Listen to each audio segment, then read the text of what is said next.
То есть бұл жерде бір нәрсе түсінуіңіздер, бұл жерде тезис, тезис, именно осы термин означает это защита магистерской для магистрантов, а dissertation это для докторантов.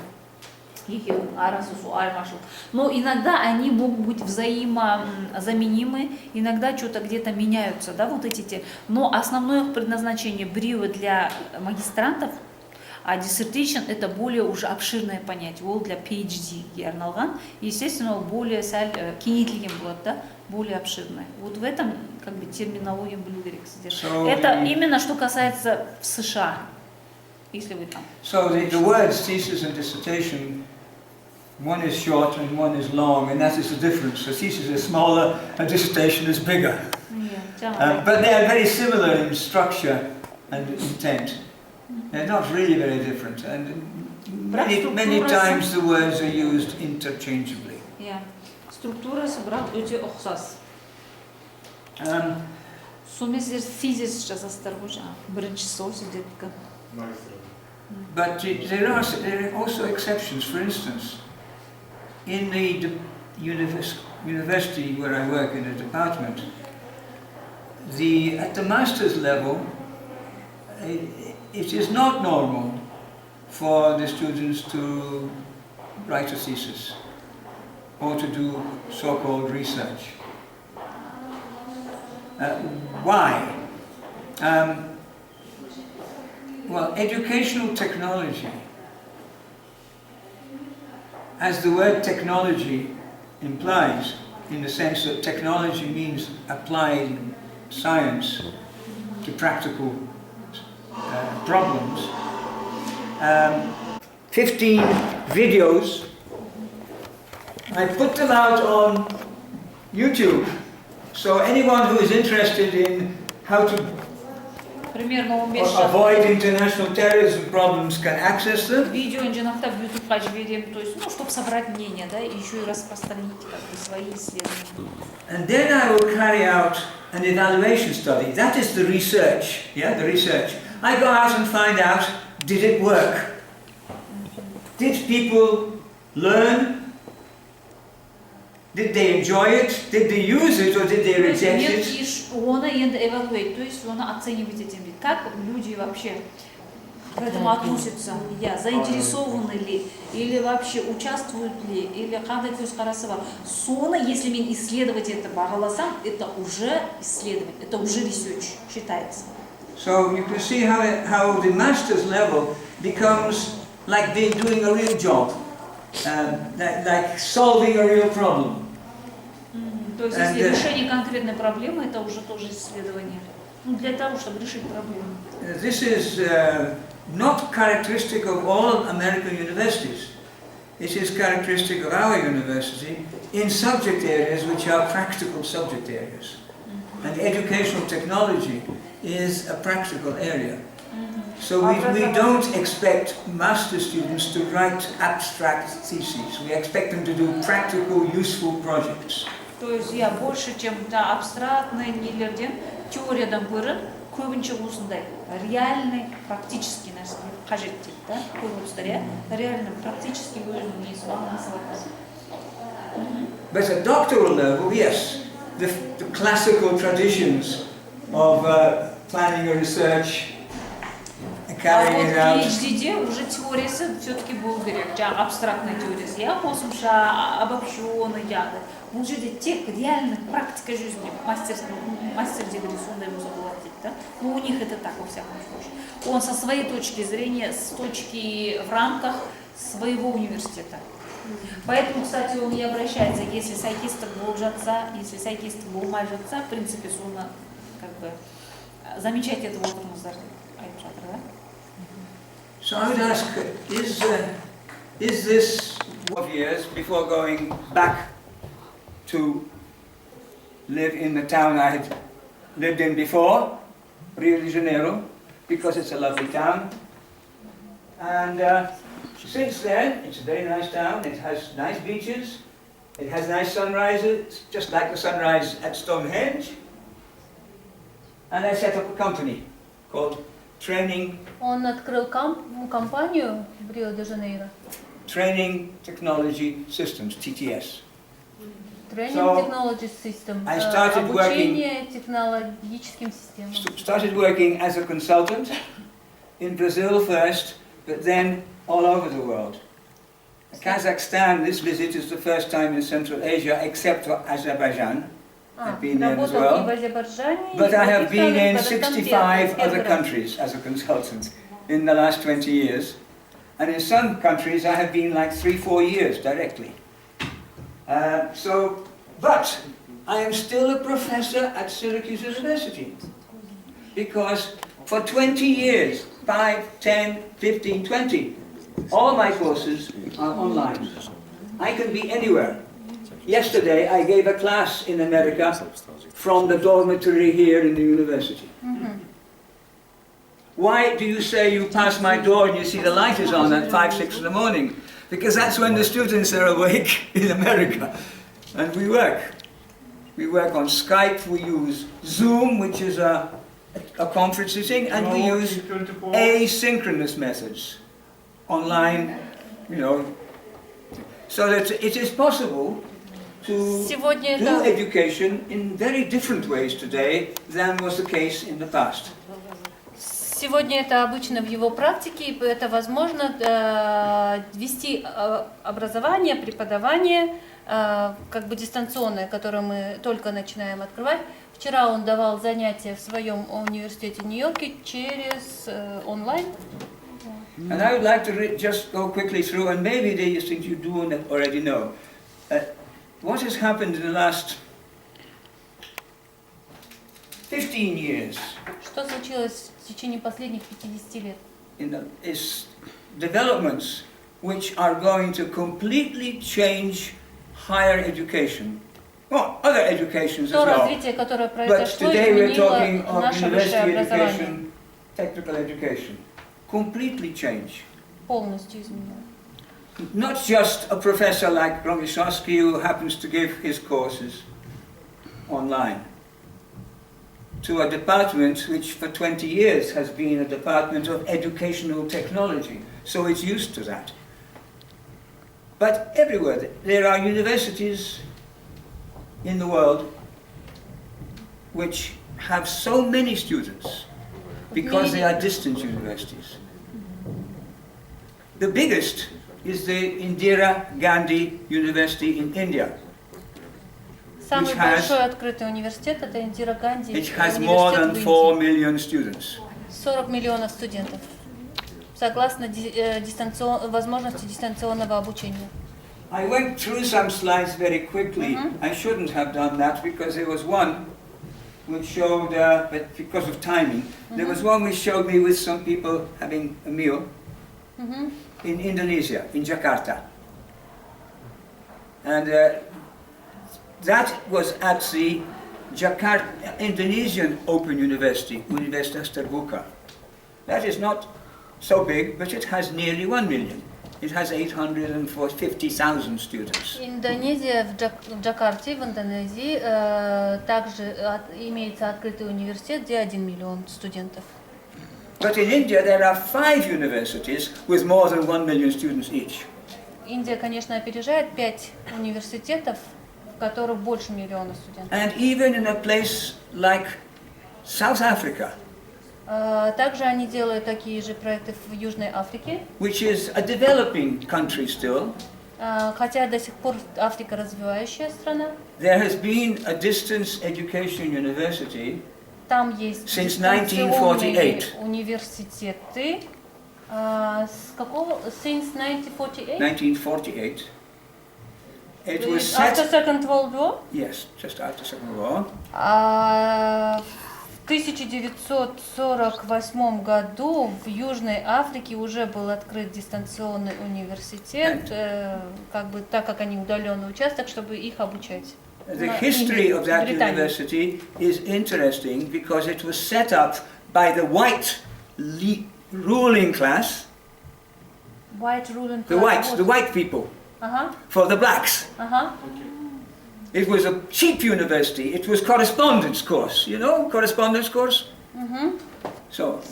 Это было создано, когда как бы люди белые, да, как сказать? Да, белыми людьми, когда они преподавали афроамериканцам, ну их негерами сегодня нельзя назвать, вот. Тогда пришли к идее создания такого открытого дистанционного университета. So in 1948, the white South African government thought we must give education to the poor blacks a little, so they set up a very poor, badly organized university. Это тогда, в 48-м, не очень был хорошо организованный университет, но он был на базе школы, и тогда правительство, которое в большей степени состояло из белых людей, решили, что нужно провести обучение для черных. But today, that university, in the new politics and the new technologies, is an online university with 500,000 students. Половина миллиона 500 тысяч студентов именно с Южной Африки, они сейчас обучаются в таком открытом, развитом And only 200,000 of them are South African citizens. Получается сколько процентов? 200 тысяч. Only 200,000 out of 500,000. 40% are from South African. 60% are from the rest of the world, mainly from other African countries, but there are students from, possibly from Kazakhstan, but certainly from Azerbaijan, certainly from Russia, studying in a university in South Africa. In Kazakhstan we have only one open university, Synergia. No, but studying at South African University from all over the world. This is a trend. And then also there was the British Open University, which started work in 1969-70. 1969-70. By 1980 it had 20,000 students, which is big for England. Today it has 200,000 students. Ну, это все об открытых университетах, которые могут собирать большое количество студентов. And I know at least 50 Brazilian students who study at the British Open University from Brazil. В Бразилии популярное явление, что все учатся 50 тысяч студентов в британских вузах. I'm sure there are some people living in Kazakhstan who study at the British Open University or at some other overseas university. National borders are irrelevant in higher education today. That is the message. Национальные границы на сегодняшний день не, как бы их не существует благодаря таким открытым университетам. And the three things which have led to that are the changes which are happening. Number one, the movement for open educational resources. Движение для открытых образовательных источников. Since approximately 2000, so in other words, approximately 20 years, there has been a movement, started in America, but it's worldwide, that universities donate their teaching materials. It started with universities like Harvard and other major universities in America. They said, we do not charge for the materials. Anyone in the world can study from our materials. But if you want our degree, you must register and pay a fee. But you can use our materials gratis, for free. But you should register. You don't need to register to use the materials. If you want to take an exam and get a degree, yes. If you want to use the materials and study, no. In Harvard University, in Harvard or hundreds of other universities around the world. So your university could set up a course using Harvard University material and give free access. And charge the students here. They do not register at Harvard. They don't pay Harvard anything. They pay you because you have to give them a degree and so on. That is the way which many universities are operating today. Как сетевое, да? Получается, в Гарвард университет вошли другие университеты, которые тоже могли давать свои сертификаты и дипломы. Там, кажется, по-другому. То есть ресурсы могут использовать все бесплатно. Бесплатно, но если вы хотите степень, то используйте. Если хотим степень, то тогда мы должны зарегистрироваться. Да, а так для самообучения, то есть Все бесплатно. бесплатно. Книжку скачать, почитать для себя бесплатно. А получить степень, это вот надо зарегистрироваться, заплатить. This is a big change. You see, the tradition is that the publisher publishes a book and you have to pay for the book. The open materials movement says, no, we will make material free. And if you want to change it, you want to add a chapter, take out a chapter, that's okay, provided you acknowledge who was the original author. But money is not involved. Means right now I can go to the to the website of Harvard University and to read any book I want. Yeah. Which they use during the university courses. That is one big change that has happened in the last 20 years, 15 Это за years. последние 20 лет изменение подходов к образованию. And it is a global movement. I don't know whether we can read Глобальное this. движение в открытых университетах. This slide is a bit out of date because I've had it for about 5 years. But 5 years ago, 750 courses available from 222 universities in China to anybody. В Китае эта тема In тоже Japan, популярна. 400 courses from 19 750 курсов universities. были открыты для 222 университетов, то есть получается сетевой все равно. Несколько вузов объединяются внутри одного вуза. Как целое движение. So, будет. Да, и получается, вы можете обратиться, когда в один из китайских вузов, вы можете сказать, из этих 222 вузов я выбираю такой-то. Но не факт, что, допустим, 739 курс будет именно в том вузе, но они имеют 750 курсов.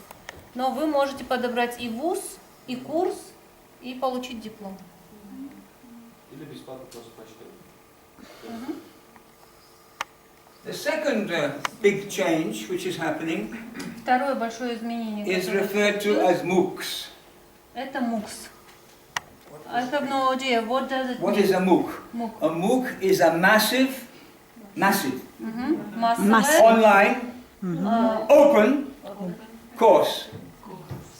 And these are being offered again by hundreds of universities, and it started with universities like Harvard and others like that.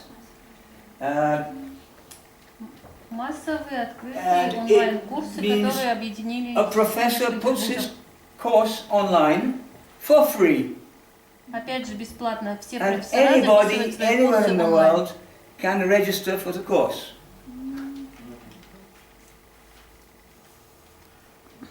And maybe there is a qualification, maybe not.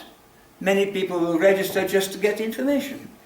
Иногда вы They можете don't need a зарегистрироваться, piece of просто paper. получить They информацию, don't need иногда a получить certificate. квалификацию, сертификат.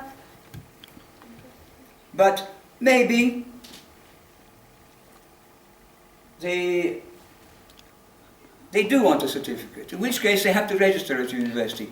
But once more, a university such as Syracuse Университет Where I как work. Сиракуз, где он работает, could mount a course for a group of students, charge the students their fees, because they have teachers, but use the Harvard University free MOOC.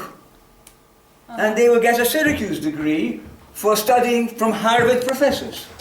And the Harvard professors will not be paid for that. То есть можно зарегистрироваться в одном вузе, да, курс взять другого вуза.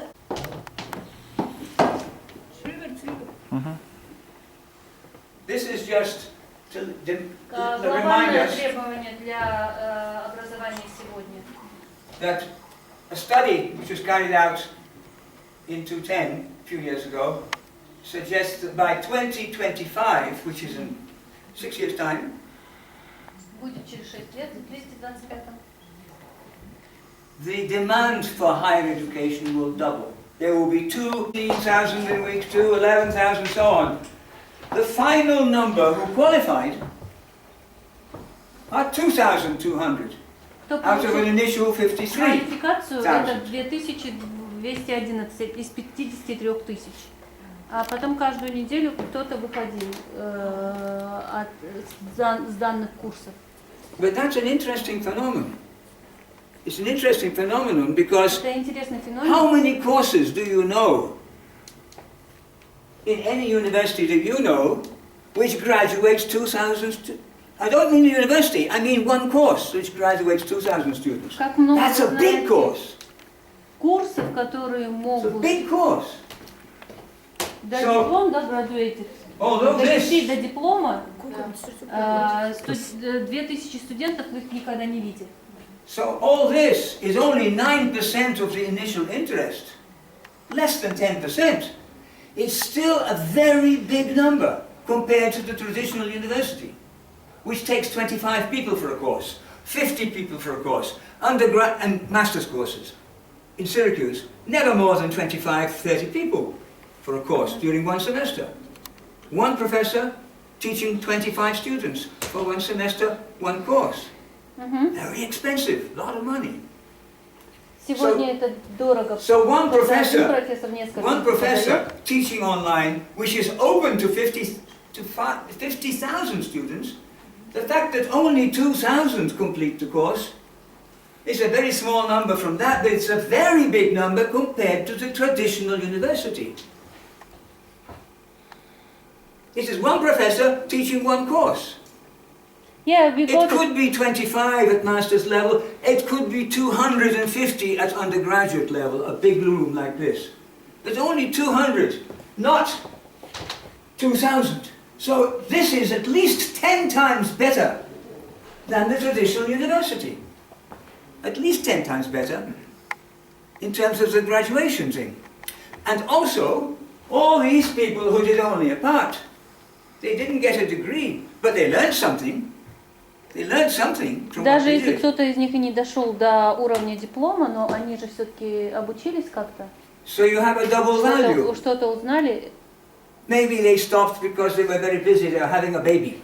But next year they'll come back and do it. Who knows? И это также вас не ограничивает, когда вы можете закончить этот вуз. Может быть, они были просто заняты, у них было рождение ребенка или еще что-то. Они всегда могут назад вернуться и восстановиться на курсе. А как физическое общение возможно, жанром миллион?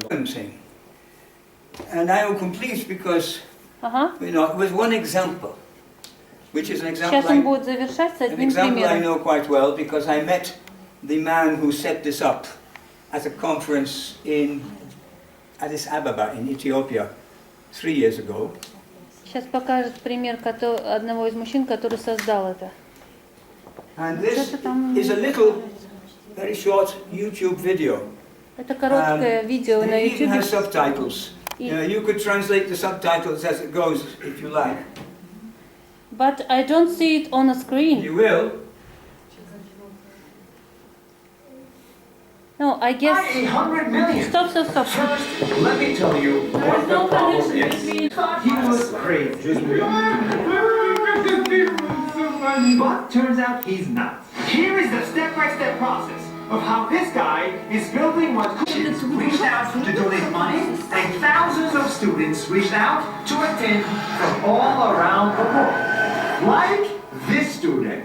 Hi, my name is Vedel and I'm from Armenia. From his home, with his dog, he can get a computer science degree from an American-level university that can lead him to a great job. Without paying a single dollar. You don't see this every day. He's not the only one. Где вот этот онлайн-барон, Почему вы уже откровенно так говорите? Для нас это dream. Давайте сейчас я вот скажу. Только открытые университеты. Вы же все без работы останетесь. И я тоже. Потому что нам надо будет снять свои видео, загрузить это в наш открытый университет. И больше нам никто не платит. Мы ушли с работы. Go into the millions. All professors volunteer their time for free. And they are all from the top level universities, like Harvard, like MIT, and so on. They give one course for free. All materials are free. The university does not charge anything for a student to take a course. They charge a small fee to take the examination at the end of the course. Оплату только производят за экзамен, а за материалы нет. А экзамен это уже продвижение квалификации или диплома. Ага, у вас вопрос? Количество преподавателей каково в университете? How many teachers in such university? It said on that, the teachers are all volunteers, don't get paid, and there are 7,000 such volunteers from the top universities of the world, Oxford, Cambridge, MIT, Harvard, and so on. They all volunteer their time. 7,000 преподавателей, которые являются волонтерами, они с Оксфорда, с Гарварда, с больших известных вузов, и они делают это бесплатно. They don't get paid at all. Yes. But it's for their CV and reputation, and for times we are going not for the school, we are going for the teacher. Yeah. And it's exactly the same. Yes, exactly. Because it's some plus or some bonus for the Harvard University if these courses, I don't know, Professor Jones were pointed out or chosen by the millions of people on the world. Yeah. And for this Harvard University, it's a big bonus. Right, of course. But it's even bigger bonus for the students who get a university qualification somewhere in the middle of Africa or Central Asia or even the Antarctic, if you want. You know? Yeah, exactly. Now, Shayesh is interesting. He is an Israeli. Это реальность, что сегодня так изменилось. I met him a few years ago. He was working in an Israeli company that was offering the software and systems. Do you know the SAT examinations in America? Who marks them? Who does all of the control? Who does all the not the marking, but who does all the administration? Used to work. He set up that company. He was an entrepreneur. And 10 years ago, he decided, well, we have the technologies to set up a university of the people. He managed to get sufficient backing to start. And of course, the 7,000 volunteered professors teach little pieces each voluntarily. But you have to have an administration. And the administration has to have money, a salary. So the administration of this was in California. Los Angeles. Yeah. But two problems. American salaries are very high. And some American universities started to make politics about whether the university's courses, the open, were accredited. Because at that time, in the early years, they did not yet have accreditation. Now they do, but they did not then. So there was a politics in the newspapers and so on that the university was not, and their salaries are high. You know what Shai Reshid did, an Israeli? He moved the whole administration, where to? Ramallah on the West Bank. Palestine. Palestina. So an Israeli entrepreneur gives work and pays salaries to Palestinians because it's cheaper, but it also, he feels he's doing what he should do as a good citizen. Not fight Palestine like the government of Israel, but help Palestine. So the University of People, the administrative offices are in Ramallah now. They weren't, they were in California, but now they have moved to Ramallah. The professors are professors in American universities, in UK universities, French universities, many universities. And the students are all over the world. And if you go on the website today, you will see that it's no longer 1,700 students. Today's numbers are 24,000 and something, and growing every day. Yeah? How it is controlled? It is accredited by the same accreditations of the Ministry of Education in America The students, as being what do they thing. get? Do they get the high quality education? Well, I have not. It's a good question. Yeah. You must How ask do the you control students. this? Yeah. You must ask the students. If you go on the website, there are some students talking about the new jobs they got and so on and so forth. Another factor, the University of the People initially only offered 2 programs. Only offered 2 programs, business management and computer science. Because that's where the jobs are. Yeah? Now they have 4. They had education, and I forget what is the 4th. But they started with just 2 programs, business studies and computer science. Because there is a demand in those areas, there are jobs in those areas, and the students are getting employed. So it must be reasonably good. And what will they agree? And also, it is not a MOOC. It is not 1 million students, or 1,000 students, or 100 students. With 7,000 volunteers, you can work in groups of 20 or 30 students for tuition, for tutoring, for helping. That is how the University of People works. Very much like a traditional university, except that everything is online. So you might watch a Harvard University MOOC program, but then you practice it under the supervision of one of the volunteer teachers who gives their time, and then that teacher may be anywhere in the world. The student may be anywhere in the world, regularly, every week, every many times. So that is a model which is so different from the model we have traditionally. And everything indicates that that is going to be the university of the future, the model for the future. Thank you. Okay. Okay. One of the best practice things to do in online course announcements, icon at the very top. What this does, the system allows me as an instructor to enter information in the form of an announcement and email it directly to students so that students can be alerted to maybe homework assignments or due dates that are upcoming or next steps for special projects. And it will always live in this area under announcements so that students can very easily find it if they need a reference tool for it for the future. But then they also will receive an email. So one of the things that you can do in the system is you have all of these little navigation buttons that appear each time you're hovering over content. So this highlight bar tells me when I hover over this area that I'm wanting to interact with this block in some way. And so the bars here allow you to then open up and create, and you have different varieties of ways you can edit content. You can use an HTML editor or you can use a text editor, but essentially you're able to then go in and change the colors of the text by using the hex or the RGB codes.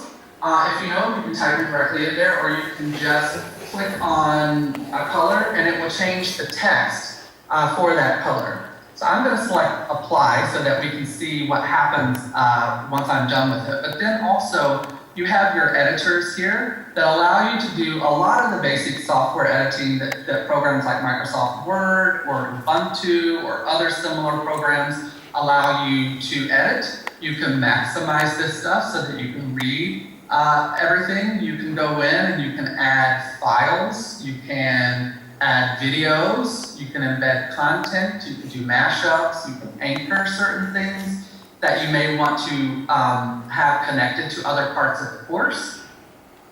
And let's say I wanted to create a new announcement and send that out to students. What I can do is use these buttons here that then say, send a copy of this students, and all students that are registered in the course, it automatically sends this announcement to them, to their email so that they know there's something going on in the course. I'm going to select cancel because if I do select submit, it will actually email the students in my last course. So I don't want it to do that. But you can see that there's editing functionality. There's scrolling functionality that I can grab using my pivot bars, I can grab this and I can move things up or down so that when students first log into this section, I can control what they see first. Down here is an example of a link So I created a course link for students because this is the first email that they receive, and oftentimes in an online course, just like what we learn in the first 10 minutes of our time together, technology can be probably some of the most challenging parts, or the challenging part of the course to get access to the information. So what I do is I like to link for my students directly to the technology section that when they first enroll in the course, they're able to then go in and test out and make sure that they can smoothly interact with all of the content. So there are other modules. Sometimes it's good to have what's called a getting started module, and this basically explains all of the different options over here and a general overview of the course and how students can interact with the course so that they have an understanding of how to navigate through the course. Course information is always critically important.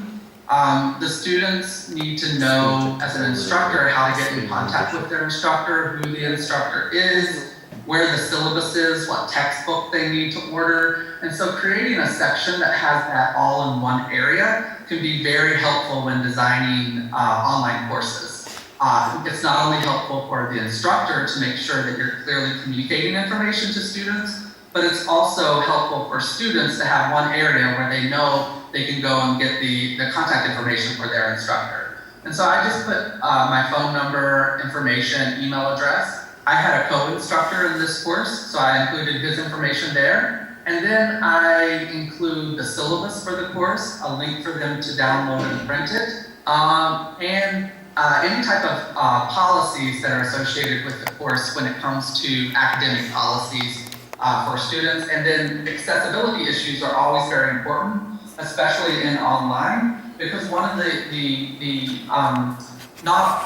the things for students who have accessibility concerns, maybe they use a computer reader, maybe they have a visual impairment, or they have an auditory impairment of some kind, they need to be able to interact with the courses in a way that their disability doesn't prevent them from being engaged in the course. And so in the US, we are responsible for, in online education, making sure that our courses are accessible for people with different types of disabilities.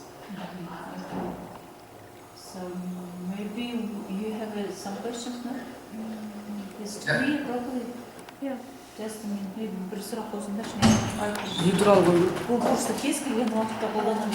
Jason, Kamchat is just asking whether there are any questions. So we have some questions, please.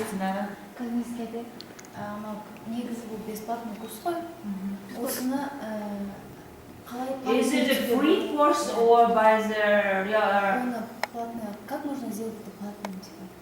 It's only free course, or usually it's we are responsible for fees and fees, and can we do it some regularly by payment system course? Yeah, can you ask the first part of that question again? I apologize.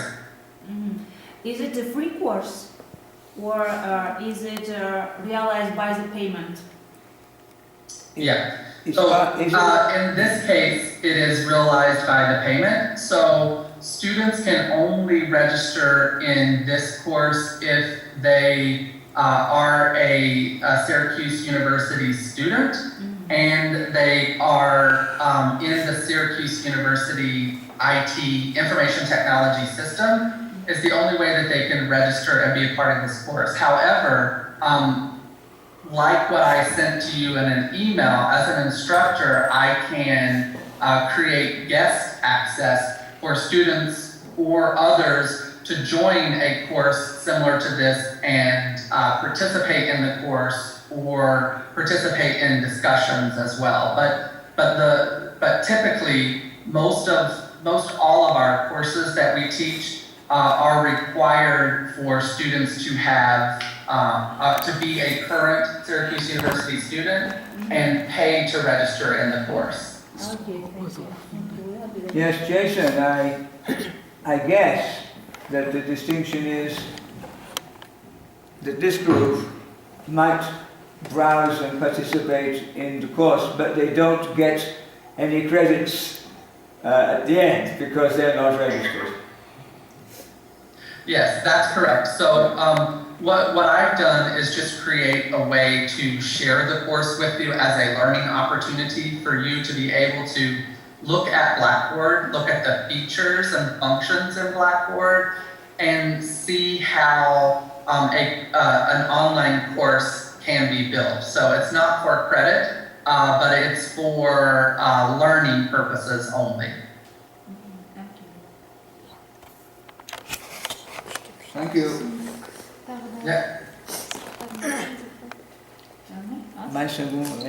Sorry, I started talking Portuguese. So I'll jump ahead. One of the things that I talked about before was engaging content. What that means to me is content that students don't just log in and read information only. We want to create content that allows students to have an educational experience that is that's visual in nature, or it's auditory in nature, or students are able to engage and interact with content so that there's interest, so that it creates a wow factor. It creates an opportunity for students to look forward to engaging with content versus just reading information alone. And so one of the ways that we can do that is we create videos. And so there can be different rules of thumb, or there can be different standards for creating video content that others may choose. But for me, when I create video content online, what I try to do is I try to make sure that the videos are organized by parts or chunks, so that a student, if I create a video series, if I create a video that's 1 hour and 45 minutes, that's very difficult for a student to sit down and watch a 1 hour and 45-minute video without taking a break. So what I like to do is I like to create content that has an introduction that's maybe 5 to 7 minutes, and then it's broken out into different parts so that there are 15 to 20-minute videos so that students can go through, watch the introduction, watch the first part, do an exercise, and then come back and watch the second part so that they're not watching one really long video. So an example of that in this course that I created is I did a critical thinking video series here. And so to the video series, so I make sure that when they're working in my course and online, that they have a really good idea of the time that it takes for them to interact with the content. So this first video is 2 minutes long. The next video is 6 minutes. This one is 16 minutes, 10 minutes, and 11 minutes. And so when I'm gonna launch the video. You're not gonna be able to hear the sound, but I just want to show you some of the interactions. So a student can then click on this and engage with the content.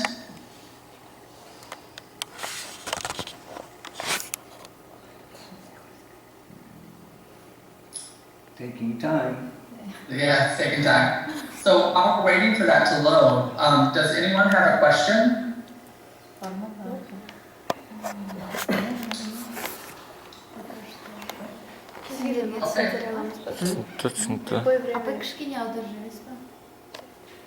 Его на курсы вообще был курс не улучшен, доступ улучшен, Syracuse University текущий студенты был керек. Бірақ сіздерге жаңағыдай ссылка жасап, соның возможностьтарын көрсетпекші, да? Короткие видео, что вообще бұның мағынасы онлайн, то есть дистанционный отырып оқи беру. Қалай жасау, ссылка, мысалы, видео. We're taking the opportunity while the videos is loading to do some translation here.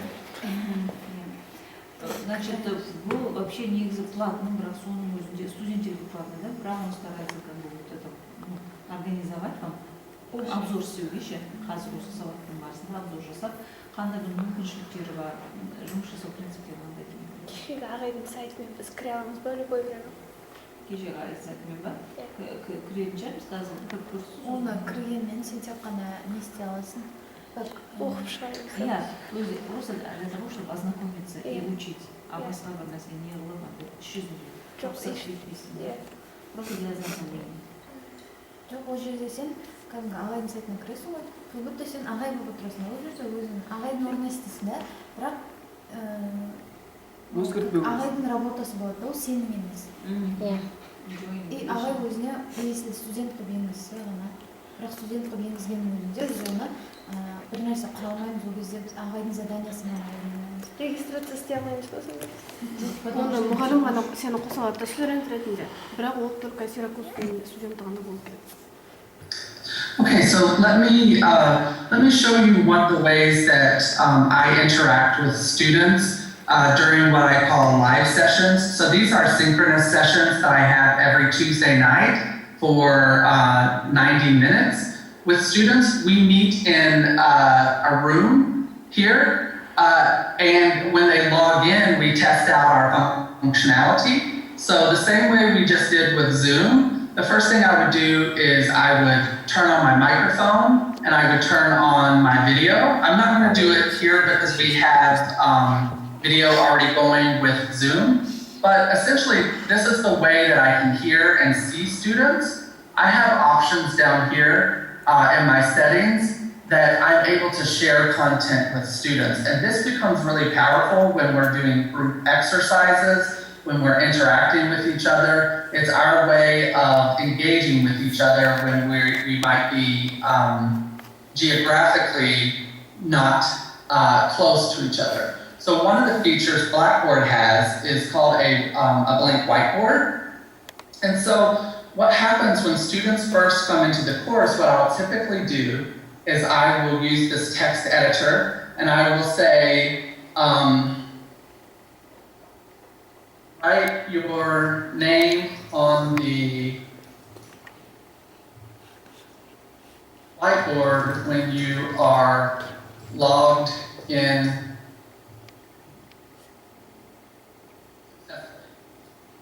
And so what happens when students come in, this is my way of taking attendance initially, and this lets me know that all of the students that are in my course, when they sign in, so I would change in and they're ready to go. So it would be Jason, and then maybe if Romy showed up, it would be Romy would sign in.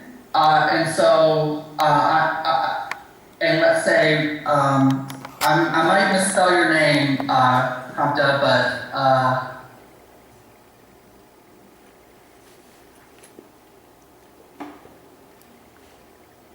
and so this then allows me to make sure that everybody's in. We can also use this to interact with each other during group exercises.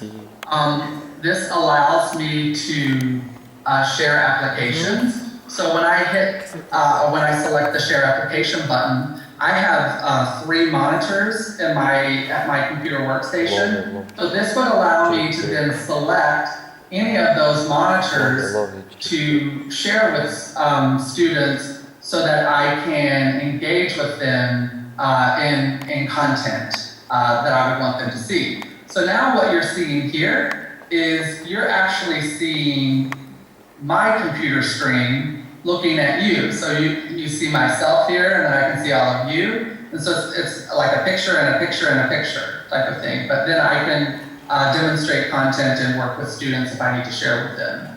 Another option is I could add Microsoft PowerPoint, or I could add files that I want to use during lectures with students that I can cover depending on the context of what we're doing. There's a really nice feature in Blackboard that's a polling device. And so if I want to do a check on knowledge and make sure students are understanding concepts that I may have just taught them, what I can do is I can create a quick multiple choice question, and I could say, you know, is this Blackboard demo session helpful? And then I could say yes or no, or I can say I'm not sure. And so what I can do is I can ask students then to participate in the poll, and this will pop up on their screen individually. And so I could say, let's say no, and then once everyone has entered their information, I could lock the poll, and then everybody's poll or everybody's answers will then matriculate to me as the instructor, so I can make sure that when there are, let's say, 20 students who are in a course and I've taught a concept, I can get a clear understanding as to whether or not the students have learned what I just taught them without having to ask each one of them individually. And so if, for example, more than 50% of the students say they have not learned what I just taught them, I may need to reteach that before I move on to the next concept. I do a lot of breakout sessions and group work for students. And so one of the things to help manage time for students, when you break out in a 30-minute exercise, for example, I can set a timer and say, we're going to work on, each of you are going to work on writing your computer project for the next 10 minutes. And we'll just call this computer science research, and then it'll be viewable by everybody, and then I'll click start. And so what happens, you'll notice down here, is a timer begins. So the students then are able to work on whatever project there is for 10 minutes, and once the countdown clock ends, we all come back together and have a group discussion, for example. When I have large classes of students of 15 or more, one of the things that I can do to help manage everybody working through activities is I can break them out into groups. And so what I would have to do then is I could assign, for example, the 7 of you that are in the room, I could break you out into 3 different groups. And I could assign maybe 3 people to one group, 2 and 2 to another group, and then participate in the activities. You have a way to see who's all there and available. Also, students can say, I have a question, and they can type the question to me, and then I can pause what I'm doing and respond to them. Students, if they like something, they can use the different emojis here that you're probably very familiar with. And, we'll just pick the alien emoji here. And students can provide feedback to express their emotions using emojis. Then you have different settings that allow you to test your computer audio and test different settings and notifications. So let me pause here because this is some of the interactive tools that I can use for synchronous sessions. What questions do you have at this point?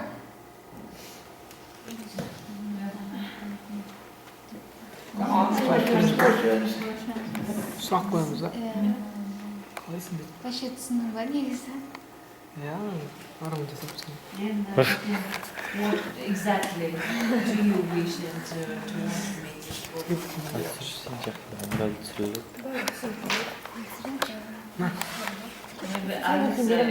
maybe you give some.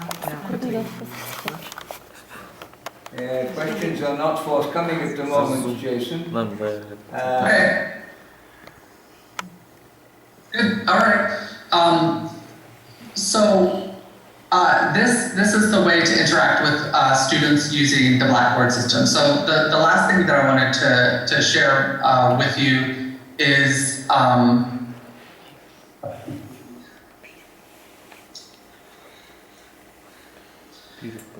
some of the functionality that instructors can use and those who design the courses can use to create interactive content use different applications, use different tools, and all of those functionality are down here under these decision trees.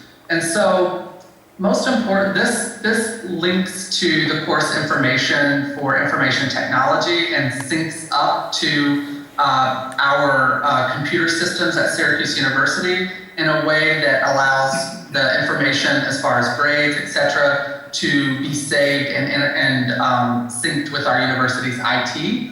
But what instructors have, and those who, instructional designers or those who design online courses, the options that you have in Blackboard, which are a little bit different than Moodle, are these different tools here. So we looked at an announcements tool, and we talked about how you can use that in a course.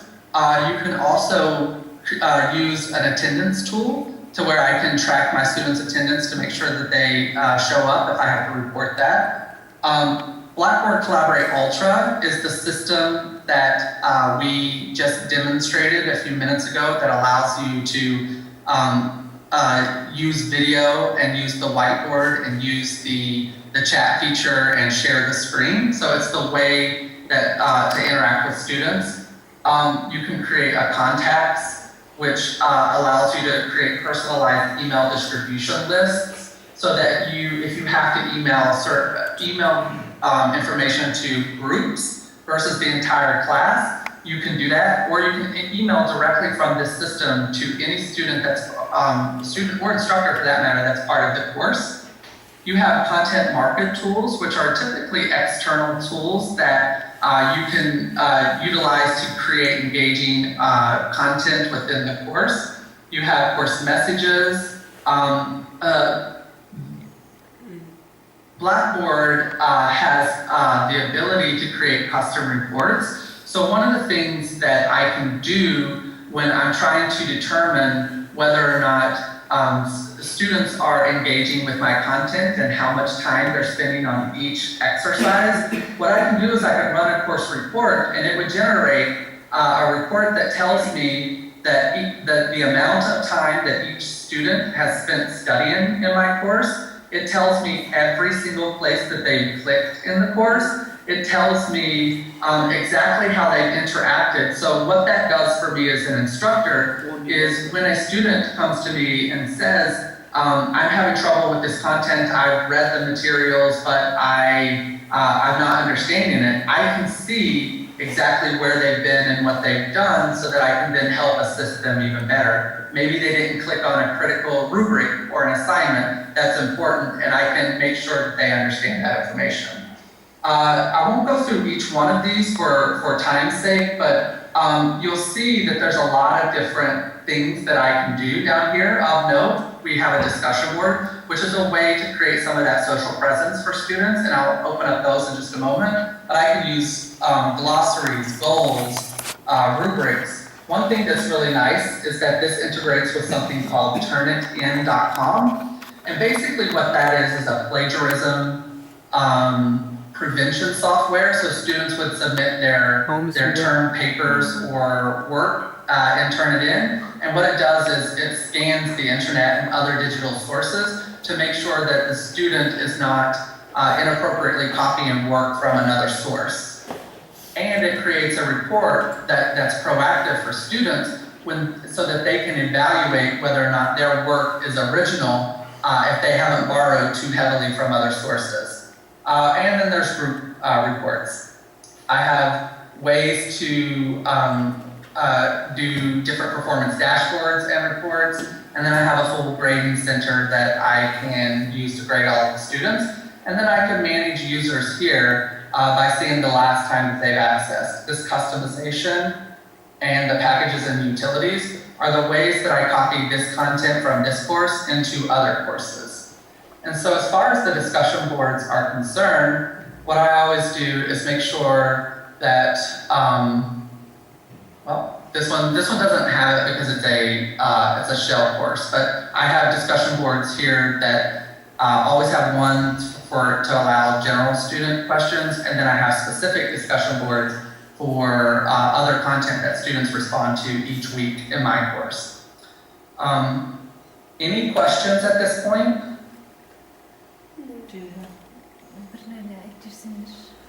I have one that while the group is thinking of some questions, I will ask you one, which is a personal one really, but there are two really parts to it. The first one part is the last time I taught a course on Blackboard was, I think, in 2017. That's according to the courses which are listed in my slides, in my courses. That is partly because that course, which is the principal one that I continue teaching, which is the Teaching of Adults course. It's an elective course, and since they changed the curriculum structure of the IDD Master's program, where there is not any space for electives, it's only the doctoral students, plus people from other parts of the university maybe, who are candidates, and so it hasn't been making minimum numbers. It hasn't been running. So effectively the last time I used Blackboard was 2017 as a, to give a full course. And even then, that course was designed by me some 2 or 3 years earlier. Well, it was designed much more earlier than that, but it was last updated 2 or 3 years before that, so we're going back to about 2014. How many of the facilities in Blackboard, as it's currently, have appeared in those last 5 years or whatever? Can you ask the last part of that question again? I heard how many, how much of the functionality which you've been explaining is new in the sense in the last 5 years, more or less. Because some of the things you showed me, like the ones of listing names on the screen and getting people, I had never seen before. Even though I'm a Blackboard user for many years. Maybe I just didn't notice it, or is it that it's a new function, a new feature?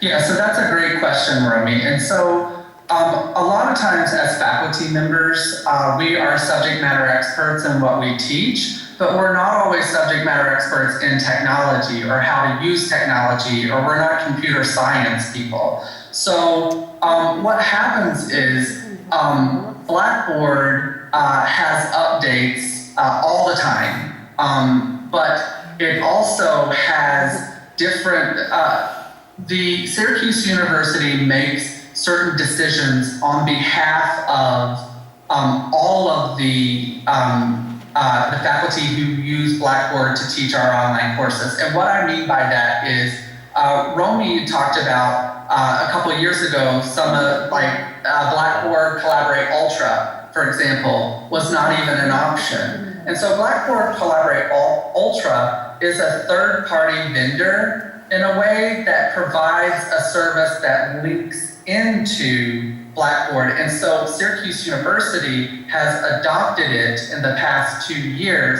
as the way to have synchronous sessions with students. They used to use a program called Adobe Connect and or Skype to interact with students, but for now, what happens is when Syracuse University decided to use Blackboard Collaborate Ultra as its synchronous interactive tool, what that does is it almost forces faculty to use this because the university supports it and supports it for students.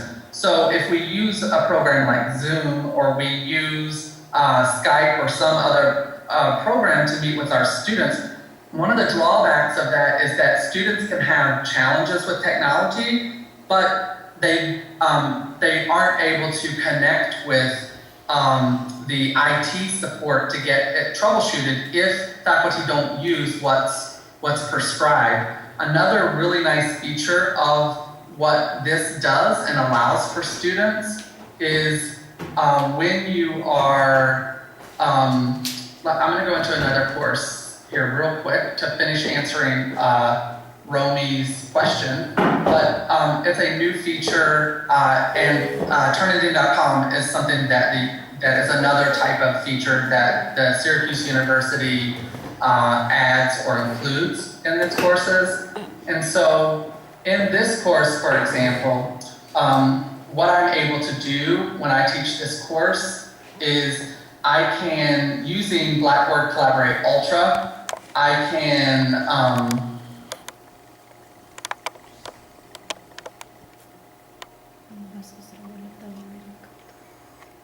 go in and I can record the sessions. So I'll just click on this hamburger here and go into my recordings.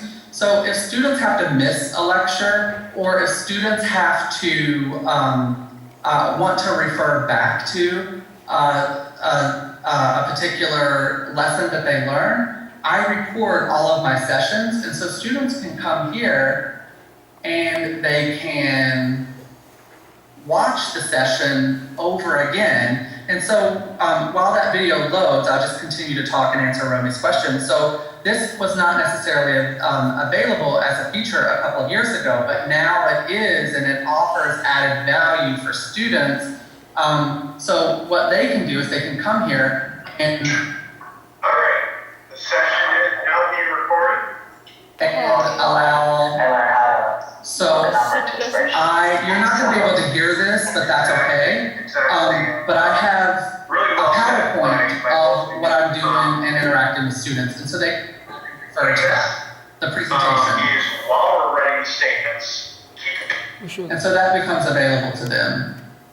They can download the chat history, they can download this, course. One of the unique things about Lloyd to Poland, and what he's able to do, he cannot attend the live sessions, but he goes in and he downloads this locally to his computer, and he watches this file without having to have an internet connection, which helps him to interact with the content. And so when we have students that are international and all around the world, this feature allows for that type of engagement. And as a final thought on that, so all of these, Romy talked about in 2014 and earlier, these weren't always available, but this is almost an ever-changing list of tools that our IT administrators decide based on feedback and input from faculty on what we should do and what the features and tools we should have to be able to interact with the students. Thank you. Did that answer your question, Romy? Yes, it is. I have a second thought to that, but maybe somebody else has a question.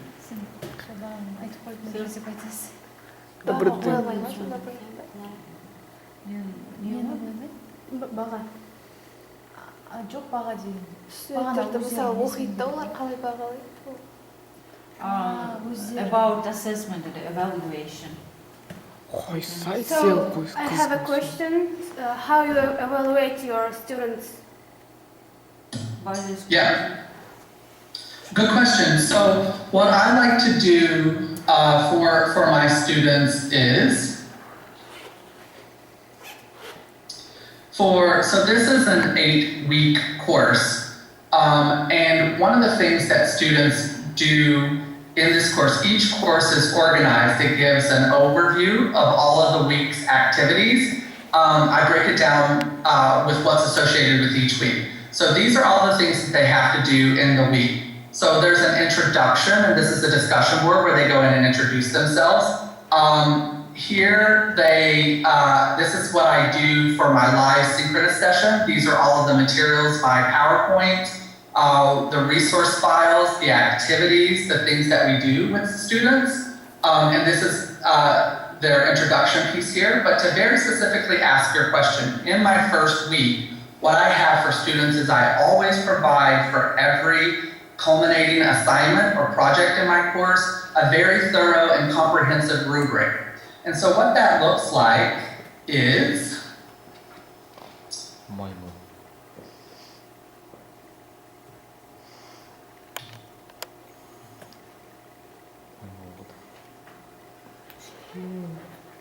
I give them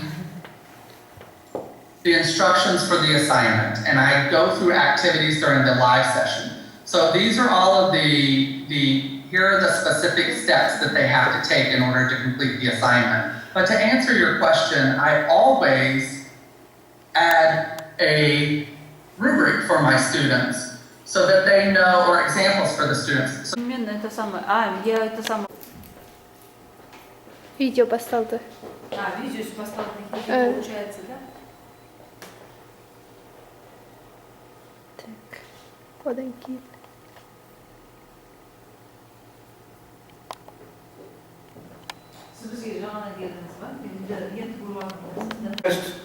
Let me first open this thing, just 1 minute, 1 minute. Help, please. So, what is all this saying? It's in a dangerous resources to if you restore or cancel. Why? The first one is a restore your file, restore, but this button is cancel. I want to put this file onto this computer. It doesn't like it. You should try our mandarinas. Как это переводится? Мандарины? Miniature mandarinas. Mini mandarin. Okay. You do a film? Yeah. As I understood. So what do I do? Eat? Okay, I was thinking about our organizational things, but now when it's movie, maybe we will do a little discussion. What you would like to have on movie, Лаура? Что надо? Что? В фильме? Да нет, в принципе, может быть, саунд между собой. Просто картинка на лад, по-моему. Картинка просто между собой, как деловые, это самое. Вы разговариваете и все. Okay. I put a question. How do you like the program and teaching here in our university? Good. Okay, what can you tell me about our students? Give me some evaluation or something. Well, one thing which I really am impressed with is the technical competence even of the students. And I'm comparing it with similar students at similar level in America, for instance. The computer skills are very, very good. Unfortunately, the language problems we have make things slower and more difficult, you know. That's my fault. I should be speaking Russian. No, it's not a fault because you come in with academic mobility program, and one of our purposes is to increase the language skills, because these days informatics technologies and computer science we should teach in English. We have these requirements from the ministry. So, and we are planning to organize academic mobility more, not only teachers but students as well. And I hope you will be ready, for example, for the next year to be invited and to come to our university. I'll be very happy, yes. Okay, so that's great. I think. What can you specify? Like some differentiations in education, because you have a huge experience, let's say educational experience, a big educational experience in Brazil, in America, in UK. What can you specify? What is like we are in need? What is necessary for us? That's a very big question. Really? I would need to think very much. Okay. I haven't thought Can about you it share very much. share with me some your experience? We were just talking just now about the way that Kazakhstan is changing. For example, what we were just talking about was the potential change of the alphabet and the implications for learning that will have for a large proportion of the population. So that there will be a challenge for a period during the transition for people to learn new things that they did not learn when they were at school. I mean, mainly adults. Mainly adults. So they would be this is just one example of the changes that I can see are happening in Kazakhstan. A very, very fast development towards, it seems to me, as infantry has said, towards a more Western European or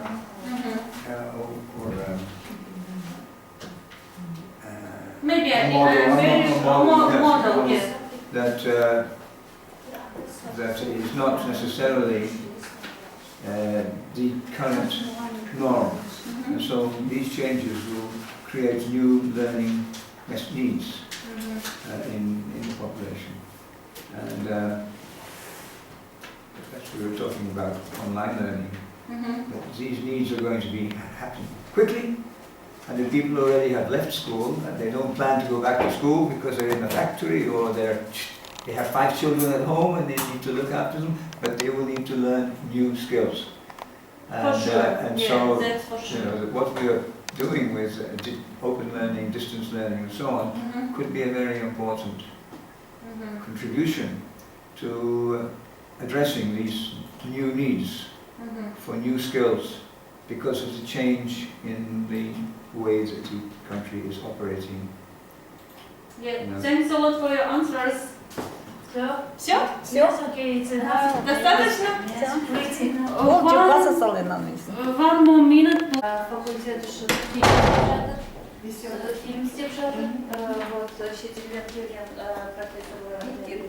Он уже Айракке интервью берді, потому что Туркестанға барды. И у них там полная лента есть. Өте ұнады, отырар өте ұнады. И енді сіз сұрақ қоясыз, мен алдырам Александр. Қалай біздің университет ұнап жатыр ма сізге? Студенттеріміз қалай екен? How is our university for you? Do you like the university? Can you specify something about university? And how is you like the students?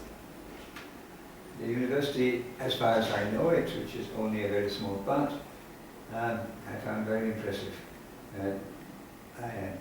It is the computer science area, and I was really very impressed by the advanced, well-organized way that the laboratories and the staff and the technical support were operating.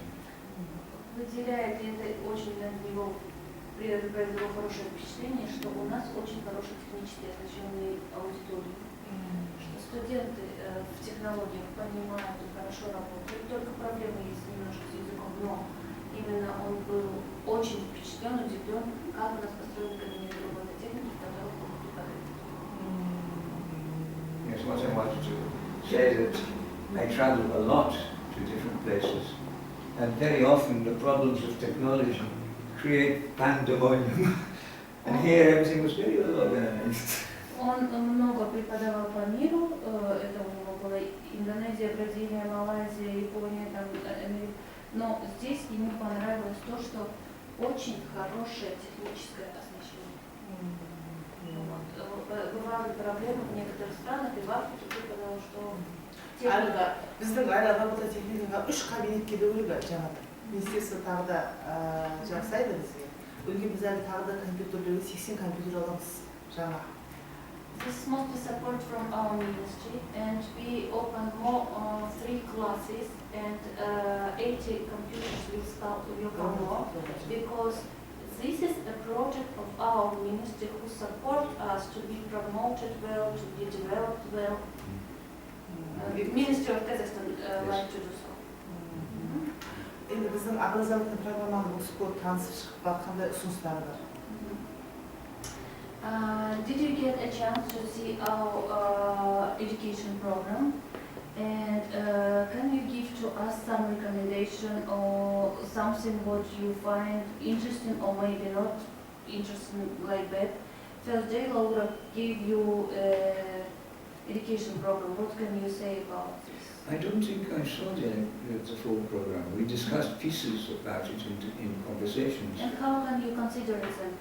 So it's difficult. Good, bad, or we need to make it more applied or more practice? No, it seems to be well organized, from what I know, but I didn't study it in depth, that's what I'm saying.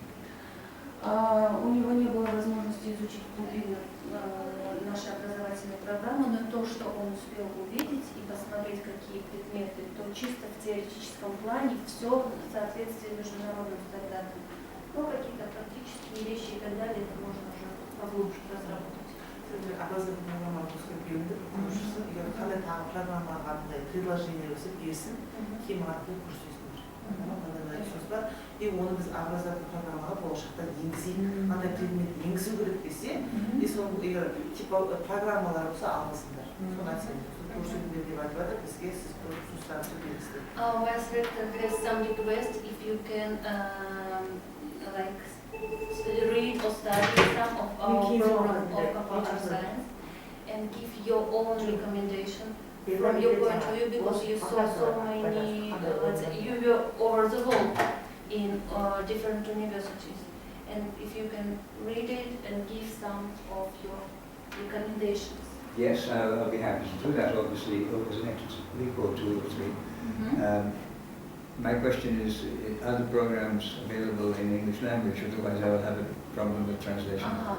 Он будет рад все прочитать и глубоко ознакомиться с этой рекомендацией, но ему нужна хорошая версия на английском. Будет ли у нас есть?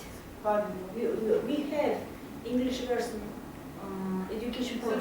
көрмеді ол образовательный программаны көріңдер, қанша түсіп ағылшын беріңдер бұл сөз.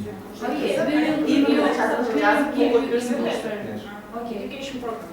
Қол қойып берсін, өйткені бізге осы кісі конкретно рецензент қылып қосасындай программаны ішіне түсірді ма?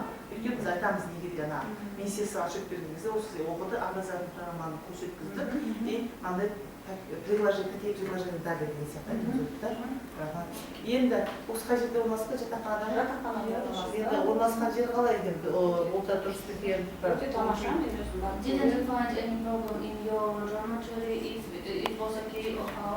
No, it was fine, very good, very good.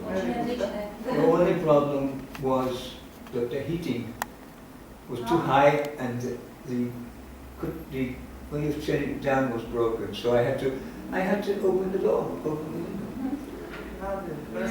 We used to hot places, you know, что нет внутреннего регулятора и у вас слишком хорошо топится, и поэтому он не мог уменьшить, ему надо было балконную дверь открывать, а они привыкли к холодным. That's not a big problem. Но это небольшая проблема. It's better to be too hot than to be too cold. Better to be hot than cold. кеше енді Шымкент қаласын көріп па, бұл кісі Кентауды көріп па, Түркістанды көріп па, впечатление қалай? What is your opinion or impression or something about Turkestan, about Shymkent, about Otrar, because you did a small trip and maybe you can share something from your point of view? I was, first, I was had zero information and knowledge about Kazakhstan history before I came, except for what I learnt a little from my European school, which is of course the attacks and the wars between, let us say, Poland and the Tatars and the Kazakhs and so on back. So I knew that, but that was very little. So Tatars is for me it different was, country and different people. Exactly, but and I mixed them up. So as I'm saying, I knew very little. For example, I did not know that difference. So that for me this was a big educational experience, really. Для него это был большой образовательный эксперимент, опыт, потому что он не знал вообще о Казахстане ничего, было ноль знаний. И когда он, конечно, увидел в Туркестане все это ему прям потрясло, это было красиво, и это потому что у него сохранился стереотип, он знал о польско-татарской войне истории, и он как-то думал, что казахи приближены к татарам, но увидев сегодня, что это совершенно другая культура, другой мир, это ему все очень понравилось, он в восторге. Біз ана айтсақ біз сақтадық ұрпағымыз, қазақтар қазақ хандығы 15 ғасырда құрылған деген. это же вы рассказывали, да? Очень хороший impressions, very good они дают это первые иностранные представители, мы хотим интервью взять. Они интервью взяли, сняли все.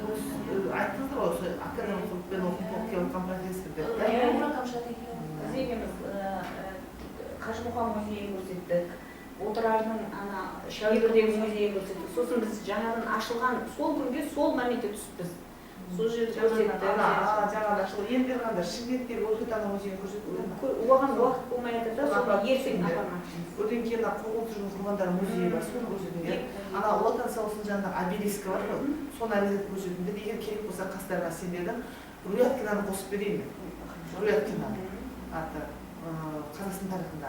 Болмаса Сүгірбайға екеуін біреуін қосып берейік. Ертең азандармен жіберейік. Болды, Руяткинаны сөйлесіп соны қосқызып берейік. There are some proposal or offers to you. Maybe tomorrow instead of classes, you can go to some mausoleums here in Schengen and some monuments that was for the Second World War heroes. And she offers to invite some historical teacher. He teach history and he can explain lots of things. And also about repression. Maybe you know that in 30 years we have deportation, repression here because of Stalin regime, and all of these interesting places and museums that we have in Schengen, they're planning with teachers from history to show you tomorrow how. Well, but I think my students will possibly not agree. We will solve this with Laura. Maybe we can do it 50-50. Yeah, if she gives some permission. Сіз өлкетану музейіне қасынан кеттіңіздер бар. Қуғын-сүргін құрбандары музейіне көрсетіңдер. Депортированные, репрессированные, соларды көрсетеді. Обязательно көрген дұрыстар біздің тарихымыздың қалай екенін айтып отыр. Одан кейін ар жағында обелискі бар. Отан соғыс жылдарында қайтыс болғандарға құрылған. Соларды обязательно көрсеткізу керек. Одан кейін нені көрсетіңдер. Байбек атаның астана музей бар ғой. Қазақ хандығының ескерткіші бар. Содан кейін сол жерде анау даже нені көрсетіп отыр, дендропаркты көрсетіп отыр. Көрсетпеді ме? Дендропаркте 300-ден астам қалдың түрі бар жүрді. Әлемнің бүкіл елдерден келген. Солардың бәрін как біз гостеприимствосын көрсетсек, үлкен мына біздің тәуелсіздік паркі бар. Үлкен біздің мына қазақ биыл Шымкент қаласының 2200 жыл деп тойлайтын болдық уже келесі жылы. Сонда сол тарихты білу керек. Бұл кісі біздің намады деп ойлап көрді ғой. Our city is more than 2,000 years. Because it started many years ago and we were nomads. That's why we are not close to Tatars. And therefore we have most of saint, divine, interesting place, even in Schengen. As Schengen were one of the line of the Silk Way. You know about Silk Way Road, and we were middle in the center of this road. Шымкент сол ұлы жібек жолы бойындағы қала, отырар, шаш, мынандарды айтып көрдік та. Даже кейін егер Сүгірбаева айтсаңдар, біздің өзіміздің мына түнде тұр археологиялық көрме. Соны өзіміздің историк студенттер тапқан деп көрсету, олар біздің заманға дейінгі екінші мыңжылдықтағы заттар табылған палеолитические стоянки, неолитические стоянки, солармен көрсетіп, письменность нашли. We have the faculty of archaeology, and we have students who did this mining, finding, and on the first floor we can show you there are some fragments from this time of Paleoliths, of Neoliths, and all of it 3,000 years before and so on. Yes, I saw it in the hallway, and I have already. But nobody explained them to me. But visually I have already. Наши студенты нашли богатую сумочку. Yeah, it's our students. It's their work. They did They used to go on summer time to some practice, archaeological practice, and they do it with their leader. оқу сайтына бұл кісіге қойдыңыздар ма лекция оқытқан туралы? Лекция оқытқан қойдық сайтқа. Енді осы осы жайлы анандай документальный кино осыны шығарып монтаж жасап кімге беріп қойдым Түркістан повесткасын осыны тағы шығарып өзіміздің кафедраның архивіне университеттің архивіне и өзім қолына флешкамен ұстатып жіберемін сондай идеяларымыз Çünkü ana bizim jurnal neyleri verilmiş, bloknot jurnal buluşmasını verilir. Bayılıkta da ne verilmiş. Çok da sıkı malışma. Çok sindir o. Ya, ben ona savunmayacaksın o diyor. She is very thanks to you, very much appreciation and congratulations for coming, for giving classes for students, and it's a very big happiness for us. I also would like to thank you very much for the opportunity, Очень благодарен the education that I have received. за и возможность, и даже просвещение. Он много узнал о Казахстане, о Казахстане. Он здесь получил тоже образование, не только дал образование, но и сам получил. And I must add that just in my small walking around from here, I don't know all of Shymkent, but to go to the Rixo Hotel and compare it to hotels, best hotels in London or in Paris, this looks better, more impressive. Ему нравится наша архитектура, несмотря на то, что он не посмотрел As a весь hotel. Шымкент, но вот в этой части центра, когда он прогуливался, даже Риксос отель, как построен, как спланирован, я говорю, такого не видел ни в Париже, ни в развитых странах мира. Это очень все. Астанада болу керек бұл кісі. Астананың архитектурасы вообще керемет. Сол айтып қойсын. Бұл кісі қазір қашан кетеді? Через Астана или? Жоқ, Алматы. Через Алматы, ма? Ну там, Аспах.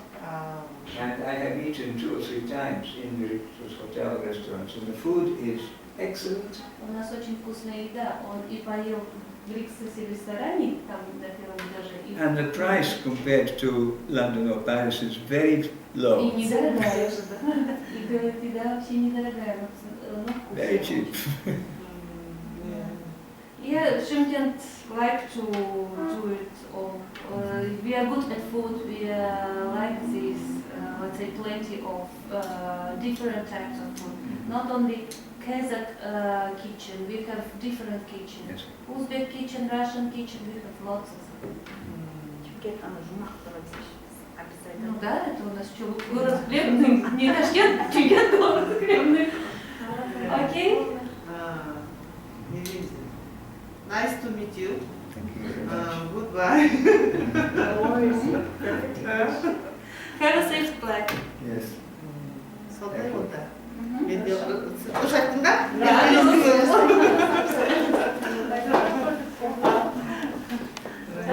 Жақсы онда. Сау болып тұрыңыз. Thank you very much. Онда сөйлеңіздер. Екі жақ музейді, мавзолейді бәрін көрсетіңіздер. Жақсы.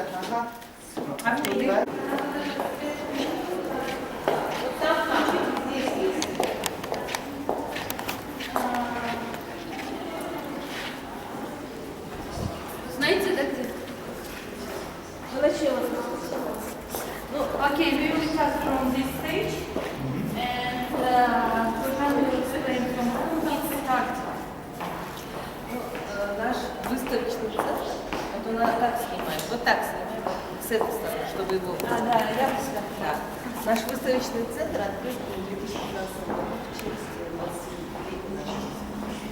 This exhibition was opened in 2015, dedicated to the 25th year of our government, of our country. Вообще, изначально у истоков стоит семья Подушкина. From the start, from the beginning, who created it, it's the family of Padushkin family. Russian professor. Николай Павлович Подушкин и Александр Павлович. His father, Nikolai, and Alexander, they started this archaeological places. 55 лет тому назад, 55 years ago, they started this diving. И вот этот выставочный центр, это все результат работы наших студентов. And this all that was finding It's the result of our student work because Nikolai and Alexander did it with the students. Он называется «Великая сеть потоки цивилизации». Он оттуда. It's this old territory called as a great step of field in the line of generations. Вот это первые раскопки, которые проводились приблизительно 100 тысяч лет до нашей. This is the first finding that they did, and this goes to the 100,000 year before. 10 тысяч лет нашей. And до нашей. 100 тысяч, 10 тысяч лет. And 10,000 year already in this. Это первый, это орудие труда, которые найдены вот в пойме реки Буралдан недалеко. Значит, здесь существовало поселение, первое поселение. This is the first tools of the work, and it shows us and says us that people were living in this place, in this field. Вот эти, видите, орудия труда, почему? Они называются скрипки, ими делали вот такие, обрабатывали кожу. Древние люди. These stones called skripkis, and they work with the ledgers because, as you know, we Kazakh produced ledgers from the horse, from the sheep, and so on. И найдено таких вот приблизительно около 5000 на реке Буралдан, около 5000. All of such instruments or tools, about 5,000 that they found. Вот. В основном раскопки проводятся у нас несколько на территории Южного Казахстана, несколько таких могильников. Но вот это найдено на берегу реки вот Буралдай, а дальше наши раскопки это раскопки могильников, то есть погребений, древних погребений. Вот видите, вот мы раскапываем, такой вот на боку лежит человек, а рядом с ним вот эти все. How to say when people passed away, died, and we buried them. And this is graves, and as you see, people lie down not straightly, but on the side. Yeah, это эпоха бронзы, андроновская культура, приблизительно около тысячи лет до нашей. The sculpture of Andronov, it was сколько? Тысячи лет до нашей. 1,000 years before this before DC. And вот найдены вот эти все, видите, они обожженные горшки, то есть уже тогда древние люди применяли, конечно, огонь. Вот эти вот изображения, видите, вот, это наскальные такие рисунки. That's why they fired or burned smoke these dishes. And this is on the groves were some pictures. I understand the рисунки. По-польски. Вот, по-польски, понимаете, оказывается, по-русски, да? Вот это, видите, это удивительно, но эти все изделия тогда были найдены вот нашими ребятами как раз таки вот в этих могильниках. Вот это браслет. This is here for the ladies. Эпоха бронзы, и вот бронза. We still like this bracelet, it's called, как называется это? Блеск. Вот это древнее зеркало, видите? This is the mirror for the woman. Вот наконечники стрел. This is for the... Так как мы были намады, стрелы. Yeah, this is arrow.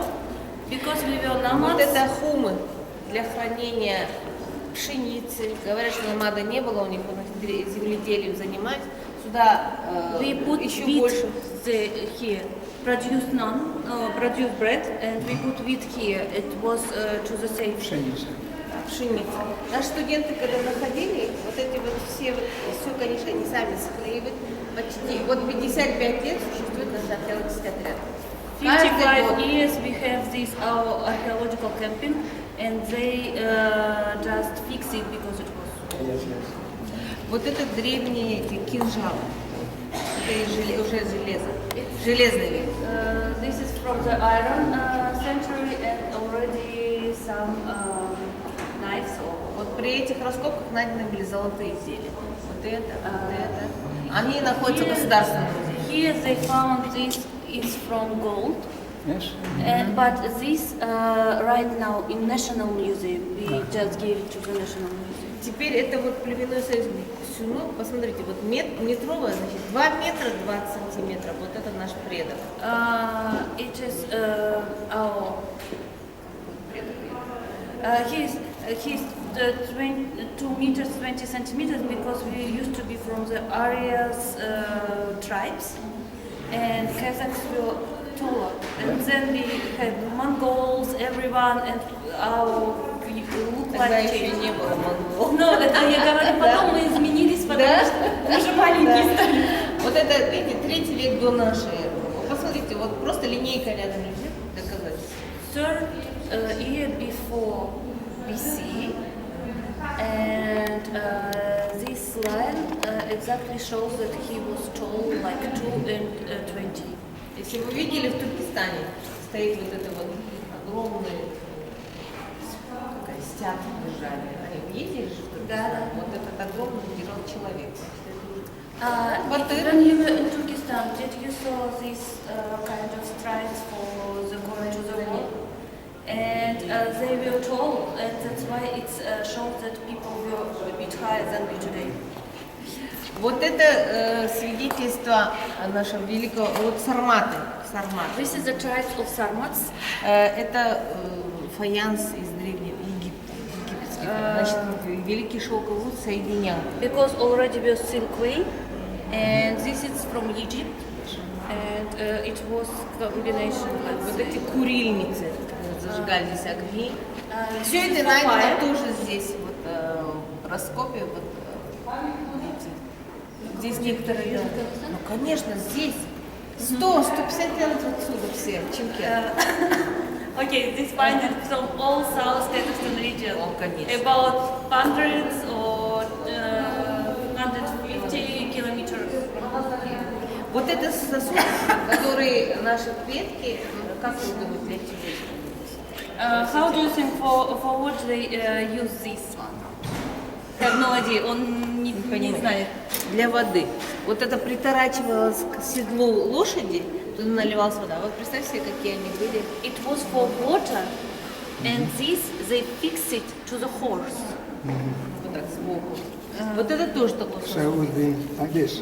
Да. And this is the small. А когда они умирали, считалось, что все, что они используют, тоже должно умирать. Поэтому здесь дырка сделана. Она должна была портиться. Ну, в смысле, как бы After a person died, they shouldn't use something he used. And as you see from here, they just do a hole. Like everything was. Вот здесь уже изделия из кости, наконечники, для ножей. Вот это тоже курильница, вот это стрелы. Здесь вот это тоже золотые изделия, это уже украшения. Это 3 век нашей эры. This is already in this century, 3rd century. Смотрите, какие изделия красивые. Скорее всего, это гранат. This one, I don't know how to call this stone, granite, but in Czech Republic it's so popular. Red stone. In Poland it's called granite. Granite as well. In England I don't know. Да, гранат. Это наш археологический отряд, вообще единственный, который вот студенты каждый год копают и находят уникальный. Ну, считается, что вот наверное, единственное, что мы столько лет копают каждый год. Это наша практика, и в то же время она приносит свои плоды. Students practice, but they do it every year, 55 years, and in Kazakhstan we are the oldest camp of students who do this every single year. Вот это зернотерка. This is for the wheat. When we, да, пшеница. When we work with the wheat. Ну, вот я вам хочу сказать, уникальные наши находки. Вот это тоже найденные у нас эти рукоятки ножей. Вот это для, как они назывались? Сейчас я тебе скажу. господи, для вязания, для того, чтобы жинды и This is the tool for the doing carpet, because students do lots of carpet. And if you saw museum in your dormitory in the second floor, we produce carpet today. I will show you. Вот это вот они позапрошлые где-то года 3 назад нашли вот изображение вот этого бога человека. Нет, скорее всего изображение и человека, и птицы в одном. Это вообще редко встречается, но вот на одном из таких вот This finding they found 3 years ago, and this picture says about something God and human, and because of these wings, it's considered as a human as a bird. Все вместе. Ну вот мы подошли к самому уникальному нашему, можно сказать, это открытие, сенсация. Вот, Александр, вот здесь наш Александр Николаевич Подушин, тоже Александр. Yeah, the professor also Alexander. Он нашел городище Культебе, 100 километров от Чимкента, древнее городище, там нашел останки так называемой кангюйской письменности. Alexander is because Alexander is great.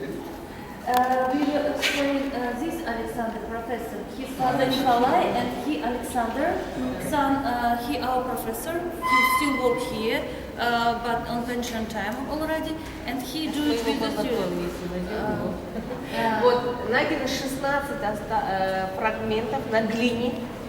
Именно здесь это говорит о том, что у намадов была письменность. Это тоже одно из This what Alexander found few years ago. It shows us that it was a city of Koltebe, and what he found there that people were doing writing, and it says from all of these small pieces that people will somehow study. Его расшифровали в Англии профессор Уильямс.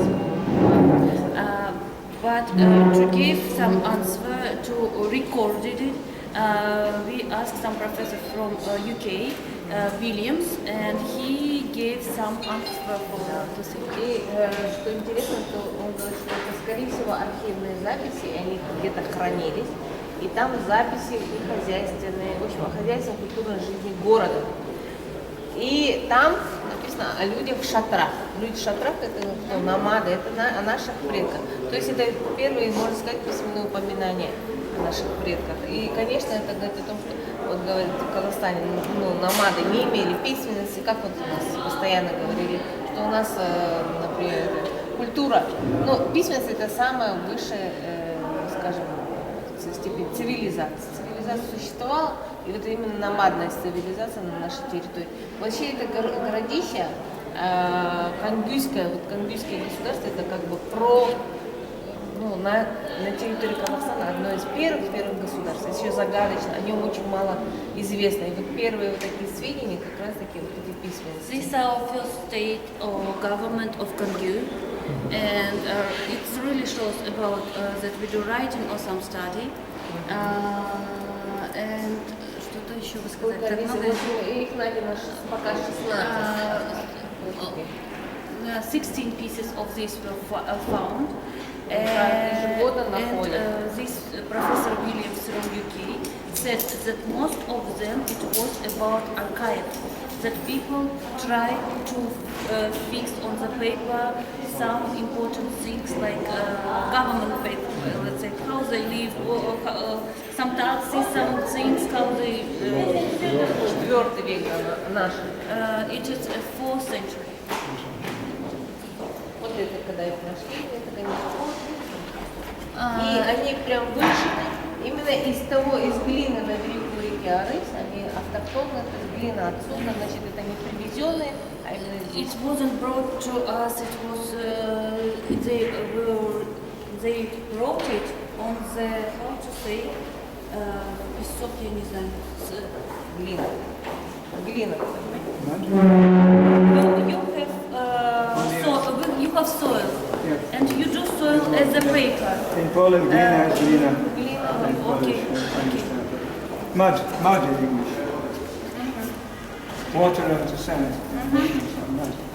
Ну, это вот тоже с могильника культиве. It is from the same places of cultivé. Видите, вот здесь тоже украшение. This is for ladies.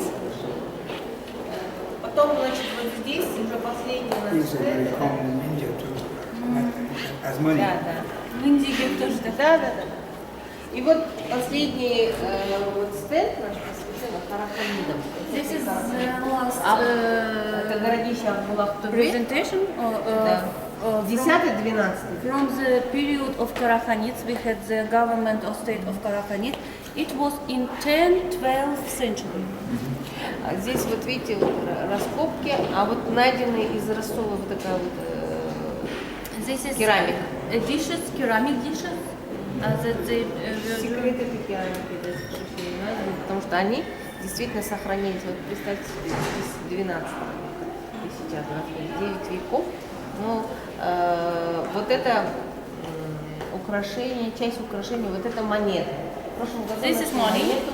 2000-летняя. 2000 And this is again for ladies, let's say. Здесь различные, вот это тоже зернотёрка для обработки. This is again to work with the feet, пшеница. Вот, в основном, я не так могу красочно, потому что я не археолог, но археолог Александр Николаевич, если мы его найдем, мы сейчас познакомимся. Okay, Guljan says that she is a historical professor, she is not archaeological professor, поэтому sorry that she cannot explain very beautifully, brightly, No, it's perfect. but он говорит, что все хорошо. But if we will find right now Alexander, who is archaeologist, we can introduce you to each other, and he. Ну, к сожалению, по-моему, сегодня его нет, судя техники, да? Александр Николаевич? Позвонить? А вообще он здесь? Was neutral. Швеция Sweden. was what? Neutral. It wasn't on the Nazi and it wasn't on the Allies. It was neutral. And so the Polish embassy in Sweden continued to work for a long time until the middle of the war. And the Polish embassy in Sweden invented, forged a system of leaving Poland under Soviet, issuing visas to Curacao in the Caribbean. Curacao is a Dutch island in the Caribbean. Curacao. It's near Venezuela in the Caribbean. Curacao. Curacao was a colony of Netherlands. Yes. And they didn't need visas, but the Soviets didn't know that. So the Polish embassy in Stockholm started issuing fake visas to Curacao. And to get to Curacao, you left Poland on the Trans-Siberian Railway all the way to Vladivostok, to Japan, to San Francisco, and you didn't go to Curacao, you stayed in the USA. And that lasted until Japan started into the war, and then of course, when Japan go to the war, this route stopped. But in 1940, my mother applied for a visa to Curacao. Но его мама в 40-м году сделала все-таки выход на вот эту визу, чтобы уехать. Все понятно. But in 1941, the Nazis started pressuring Sweden to close the Polish embassy because Poland is occupied. You know? So they were going to close the embassy, and so my mother wrote to Sweden, to Stockholm, to get a visa to Curacao. And she got in the mail a visa to Sweden, because they had to close the embassy, and they had some visa for big important people, they had to get rid of them. So in 1941, when I was 1 year old, 1.5, 2 years old, and my mother, we went from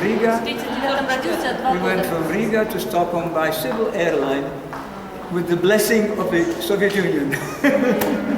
That is how we Они got благословили out, and советскую from there we армию, went to уехали. England. Yeah. My father was already in England because Отец их ждал в Англии. yeah. So it's a historically interesting story. Это исторически интересная история. И вообще мне интересно. Я люблю заниматься этим.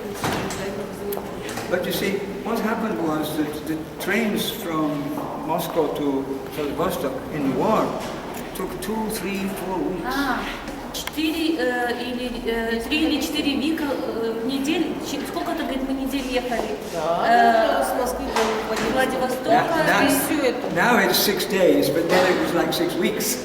Говорит, сегодня это можно и за 6 дней сделать, но тогда это было вот так.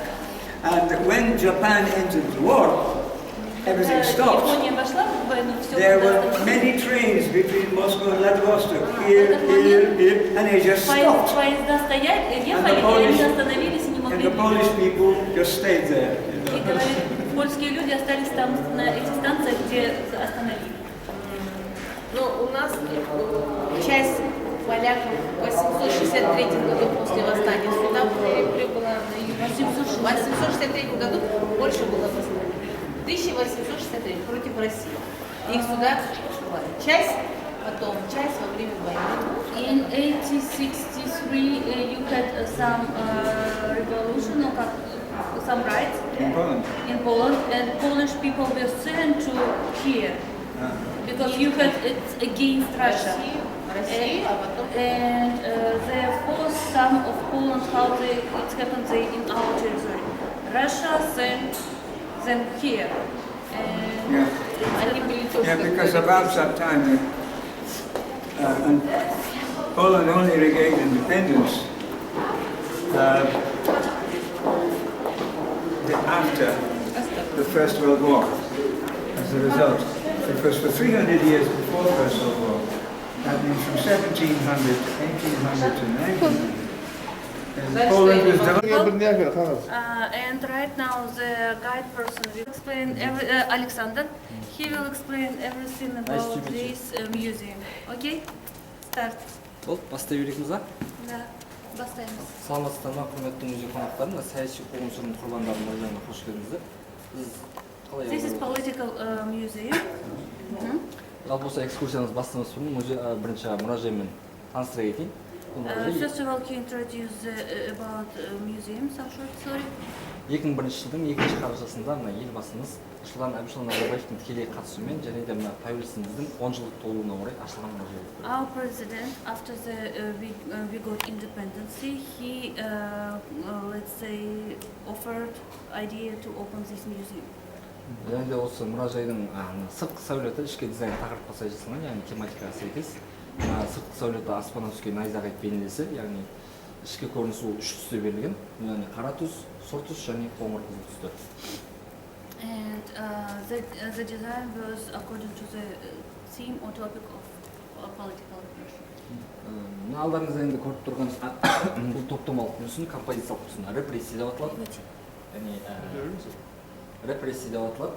Және де бұл мүсіннің негізгі бар ойы, яғни авторлардың бар ойы, еңбектеген балада, мемлекеттің қартқа дейінгі сол жаңа ашаршылық қуғын-сүргін кезіндегі адамдардың жан айқайын, яғни күйзелісін көрсету болып табылады. Екінші да соғыс во Второй мировой войне? Жоқ, бұл екінші соғысқа вообще қатысы жоқ деймін. Бұл не ғой? Политическая репрессия, яғни қуғын-сүргінге оған дейінгі болған нәрселер. 30-е годы, да? 37-38 жылдар. This monument dedicated for the first repression that started in 1930s here, and one of our art or some person like saw it in this way. Бұл мүсіннің авторлары Қазақстанға белгілі мүсінші еркінмеген және де Ермек Ержанов болып табылады. Және де осыны айналай қоршалған, тұрғандарыңыздай портреттер галереясы орналасқан. Бұл галереяда Түркістан автономиясы негізін қалаушылар одан бөлек Алаш партиясы 1917 болған, соның құрамында болған және де жалпы айтқанда қазақ интеллигенциясының материалдарына құжаттарын орын берді. Because most of Kazakh intelligence people were killed, and as you see here the portrait of them, and it's those who start first independence. It was even before in 1916. we have the first national free rights revolution, and these people opened the political party, and they start do something not against the Russia, but to get our independence. Kazakh intelligence. Yeah, and they all of them were killed. Енді бұл жаңа галерея қазақтың дәстүрлі киіз үй пішінде жасалған, соны да айта кете керек. Және жалпы бұл музейдің дизайнның авторы Қазақстанға еңбек сіңірген өнер қайраткері Аманжол Найгүлбай. Сіздерге мына экскурсия мына экспонаттармен таныстырып экскурсия жүргізді.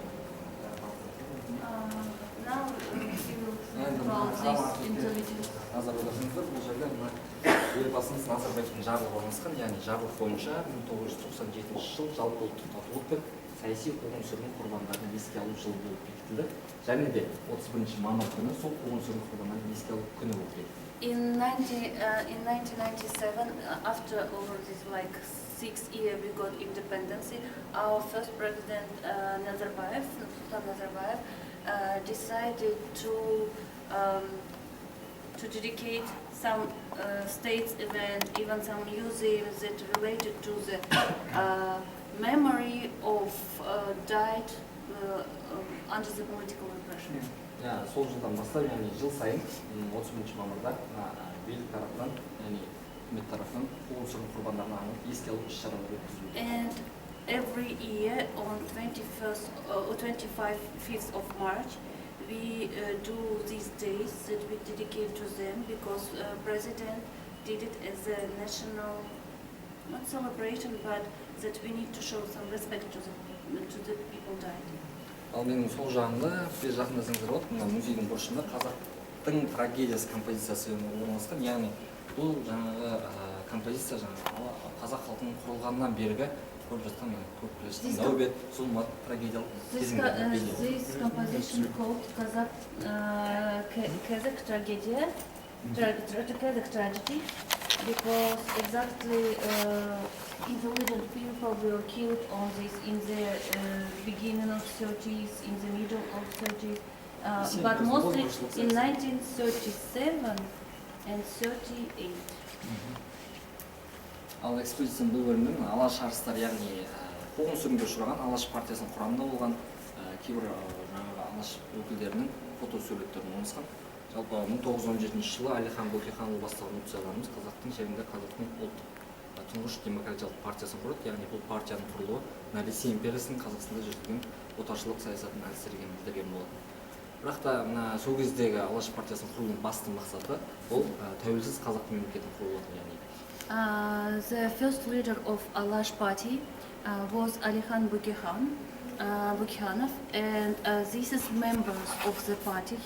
They also were killed, and the Mirlan says that the aim was not against the Russia or kill the Russia, but all documents of the party were written according to getting independence for Kazakh people.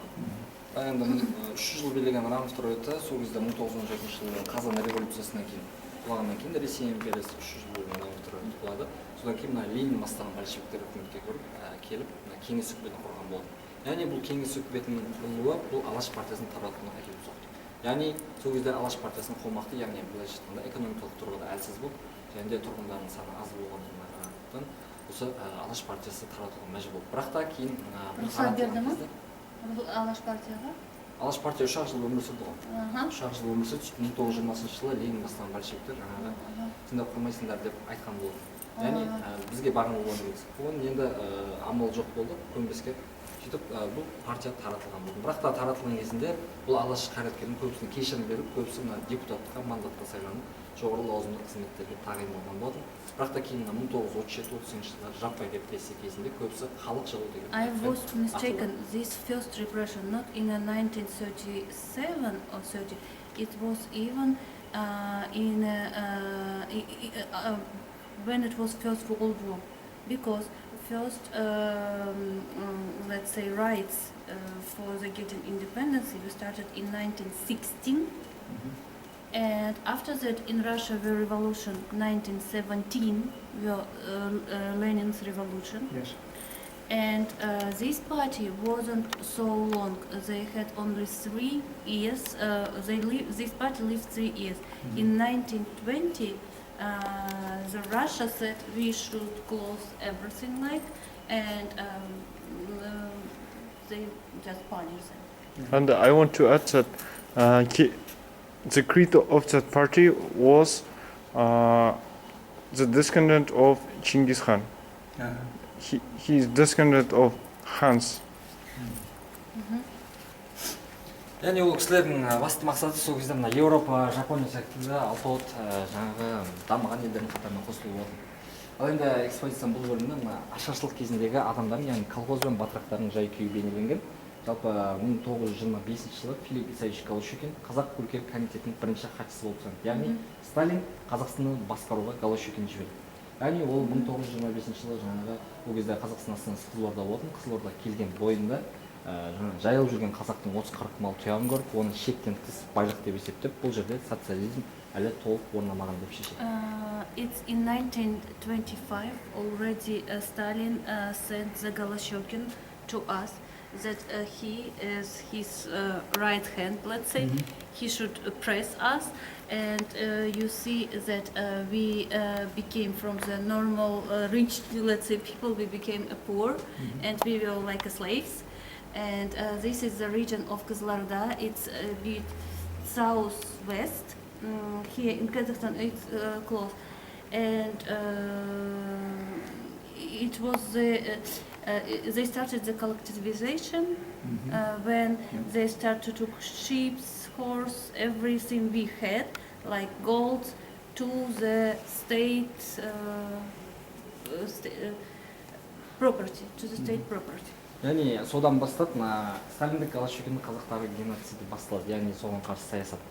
Яғни олардың ең басты мақсаты мынау көшпелі өмірге бейімделген қазақты отырықшылыққа, яғни коллективизация. First stage of genocide of Kazakh people. You know what is genocide? It's probably the same in Russia, in English. I don't know. Содан бастап жаңа іс-әрекеттер жаңағы заңдар қабылдана бастайды. Яғни соның бірі 1928 жылы қабылданған конфискілеу науқаны. Яғни сол жаңағы қазақ байларының және орта таптағы адамдардың мал мүлкін тәркілеу жөнінде жарлыққа қол қойды. Яғни конфискілеу науқаны басталып, 100 тұяқ малдан асқан адам бай ретінде саналып, олардың мал жанын алып, бүкіл дүниесімен тәркілеп, оларды басқа жерге, яғни необжитый еместер дейді, басқа жерлерге адам көрмеген жер аударылды. When they took everything like horse, sheep, golds, everything, they sent Kazakh people to another places, but like in this place nobody lived it. Like we should start it from the beginning. Like it was something like taiga, maybe you know in Russia. It's the far close to the forest, very far place with no step before. After his coming, most of Kazakhs dead or transferred to another country. Ты мне помогай, мне с казахского переводить на английский тяжелее. Советская степь и конституционно-революционный удар по крупнейшему бою. This is your on that time the newspaper where they wrote or dedicate article related to the Kazakh, so-called Soviet field or Soviet steppe, and it was to конфискационный революционный удар по крупнейшему бою феодалов. That they should take all things from us and give some удар, and beat us because we are a bit rich, because buy means we as a rich, and that's why everything from the Kazakh who shows some kind of feudalism should be taken by the government. Okay, I think they were rich, and they think that the how to say the main part of Kazakhs were rich, and they are ordering other people, so they want to how to say, to start a war against to rich people. Like between us. Yes. If they will take it, we used to live in this hierarchy, and we lived normally, and everyone will get in their, let's say, portion or percentage. But Soviet government decided that if they start with the richest and then punish them, and after that the middle managers and others, they might create or increase war between us, between Kazakhs. They want to make us equal. All people must be equal. Yani кәмшілер науқаннан кейін 1929 санақ бойынша Қазақстанда 40 миллион бас мал болатын болса, 32 жылдың соңына қарай, яғни тәртілеу науқаннан кейін 4 миллион мал болып, яғни 10 есе кеміп елімізде ашаршылық етек жайып бастады. Яғни соңғы 40 миллион болған, 4 миллионға азаяды. Яғни сол еттерін бәрін кәмшілер вагондарға салып Мәскеуге индустрияны соларға жіберді. 38 жылдары. At that time we had in Kazakhstan, it used to be сравнивать, compare with the head, sheep, horse, whoever, but the head. We had 40 millions of these animals' head, let's say, and it all confiscated. It all were confiscated, and for all countries they left 4, from 40 million to 4. And others, 36 million means went to the Russia, to the Moscow for the industry, for eating meat, for producing something like. Ашаршылық кездерінде 31-30 жылдары мұрағат құжаттарына сүйенсек, Қазақстанда 2 миллион 100 мыңға жуық қазақ отырады. 250 мыңдық өзге ұлт өкілдері отырады. 1 миллион 130 мыңдай қазақ көрші елдерге бас сауғалап үдере көшуге мәжбүр болған. Яғни мына Иран, Қытай, Түркия, Өзбекстан елдеріне көшуге мәжбүр болды. It was the first time of big migration of Kazakhs, and Kazakhs start to run. They run to Turkey, to Iran, to China, everywhere. That's why we have lots of diaspora right now in these countries. And after gotten independence in 1991, we start to invite them again. Yani ашаршылық кезінде адамдар не жерін білмеді, ит мысықтың етін жеді, шөп тамырларынан жеді, тышқан аулап жеді, тіпті кейбір жерлерде адам етін жеу факторлы, яғни каннибализмде кездескен болатын. It was so difficult time that Kazakh never did it before, but at that time, as Mirlan says, they start to eat not only grass, but mouse, cats, dogs, everything. They have made some people that eat their babies, how to say? Cannibalism. Their own. Yeah, өз жаңағы балаларын жаңағыдай болған кездерде болды, өйткені көбінесе қыз балаларда. Mostly girls, because baby boy is needed, but the lady baby is not needed. Because this is a girl sort. Яғни сол ашаршылық жаңа трагедиялық кездері, трагедиялық жылдары Тұрар Рысқұлов, Ахмет Байтұрсынов бастаған, Мұхамеджан Тынышбайұлы бастаған ұлт зиялыларымыз қарсы шыққан болатын. Бірақ та кейін Голощекин 1926 жылы сендер кеңес үкіметінің билігін сынға алыңдар деген жалған айыппен республикадан аластырды. 32 жылда түрмеге алынып, 37-38 жылдары қалжа деген айыппен ату жазасына кесілген болды. It was some people who among Kazakhs who were as a kind of manager who tried to show some, let's say, not rights, but show some position against Golощекин. Golощекin was sent by Stalin, but it wasn't successful, let's say. Бұл жылдары ашынған халық тарапынан да көптеген көтерілістер болды. 1929-31 жылдар аралығында Қазақстанда 372 шаруалар көтеріліс болған. Қашан көтеріліс болды? 29-31 жылдар аралығында. 29-30.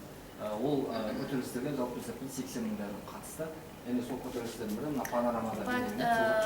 in 1929 until 1931, it was lots of riots everywhere, and people were against all of this regime, and they were coming to This is exposition exactly for that time. They were going against Russian regime or Goloshokin tasks that he was doing, and it was about 2 years. Yani bu көтеріліс ұзақ көтеріліс, яғни панорама көтеріліс деп аталады. This is exactly here, close to the Shymkent. In Shymkent we have region of Sozak, or districts of Sozak, and one of the biggest riots or war, not war, but something happened in near here in Sozak. Battle. Яғни бұл көтеріліс 1930 жылы 7 ақпанда басталды. Бұл көтеріліс яғни бастайтын басшы лидер керек болатын. Және басшы лидер етіп жергілікті халық тарапынан сайланған Сұлтанбек Шолақұлы мен оның көмекшісі Али Асадұлы басқарды. Яғни көтеріліс барысында көптеген адамдар ауыр жарақат алып, көптеген адам жаңағы тұтқынға алынды. Яғни аз уақыттың ішінде жергілікті милиция қызметкерлері қарусыздандырылып, билік белсенділерінің басшылары өлтірілді. In this battle, most of people were died because we sent policy, like Russian policy, let's say, who tried to press this begin, and that's why. Бұл көтеріліс көпке созылған жоқ.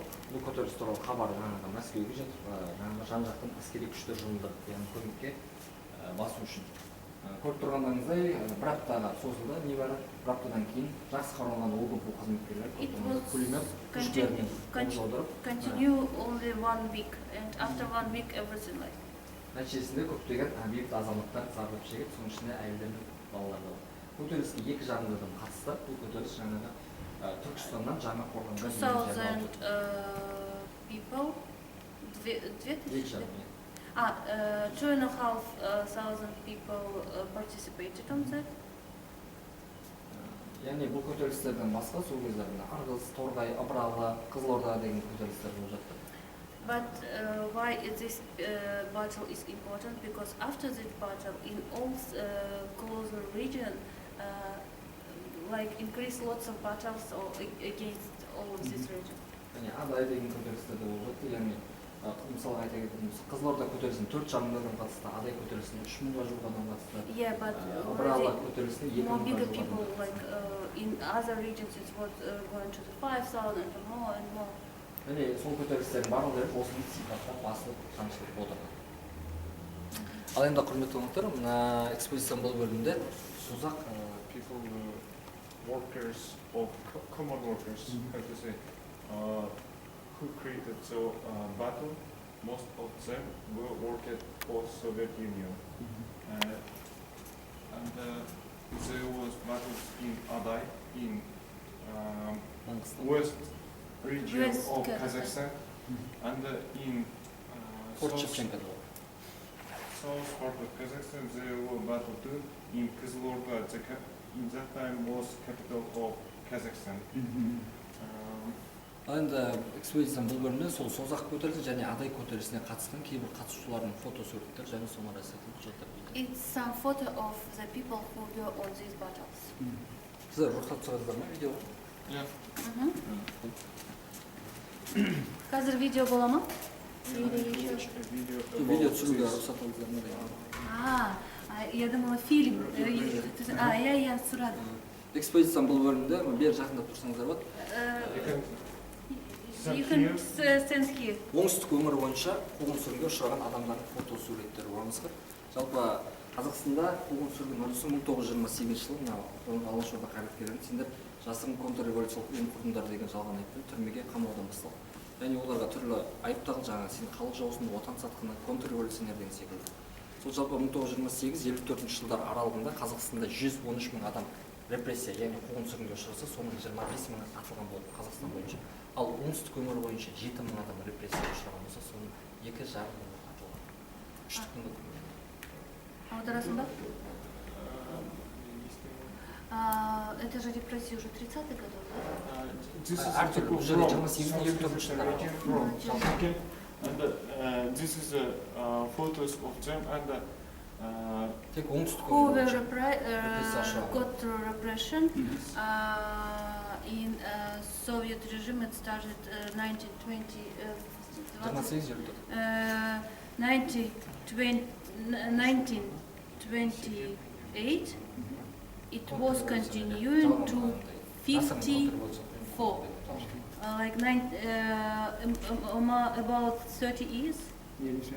About 30 years, and counter-revolution people, they were like considered the counter-revolution people, and everything was the ideas was they wanted to share something, and because of some of their thoughts, they were repressed. They thought that Soviet Union thought that they have created a secret, how to say, secret club or it was a club where always some person hear what you say, and he's transferring to the power. And after that, they can come and just say, "Let's go with me," and so. Және сол оңтүстік өңір бойынша оққа шығарған адамдардың қатарында ең бірінші болып мына сол кезде оңтүстік қазақстан облыстық партия комитетінің бірінші хатшысы, яғни қазіргі тілмен айтқанда оңтүстік облыстың әкімі десек болады, Әбілқайыр Досов, және де оңтүстік исполкомның, яғни атқару комитетінің төрағасы Владимир Сучак, қазір Келес ауданының бірінші хатшысы Османов, Шәуілдір ауданының бірінші хатшысы Жәлелов секілді жоғары лауазымды адамдар көптеп қуғын-сүргінге ұшырап жатты. As we in our South Kazakhstan region had also some political party, and they started with the leader of the party, Abulkhair Dosov, and those who wanted to see life differently. Okay, he was mayor of Shymkent. Yeah, exactly. Және жаңағы бұл кісілердің өздерін ғана емес, отбасы мүшелерін, яғни әйелдерінде, бала-шағаларында арнайы еңбекпен түсу лагерлеріне, яғни Алжир, Карлак деген лагерлеріне. Repression was not only for this person, but for whole of this family. That's why in Kazakhstan we have lots of camps. You know this about Gulag, Algier, and others. And Algier it is for ladies, near Astana. Gulag it's for other persons, but all of them were repressed, arrested, and sent to such camps. Және осы жағдайлардан кейін 1932 жылдың соңына қарай Қазақстанның жағдайды білу үшін арнайы топ келеді, яғни Арон Сольс бастаған. Және оның көріп білгендері Мәскеуге жетіп, жаңа Голощекин Мәскеуге шақырылып, сөйтіп 1933 жылы Голощекин шақырылып, орнынан босатылады. 39 жылы ғана тұтқынданып, 41 жылы халық жау деген айыппен түрмеге атылған болатын, яғни халық жау деген. Оның орнына Леван Исаевич Мирзаин келеді, оның келісімен сәнде осында жергілікті халықтың әл-ауқаты көтеріле бастайды, яғни Қытайдан, Моңғолиядан жаңағы мал, 4 түрлі мал сатылып жергілікті халыққа таратылған болады. Мектепте жаңағы жоғары оқу орындары салынады.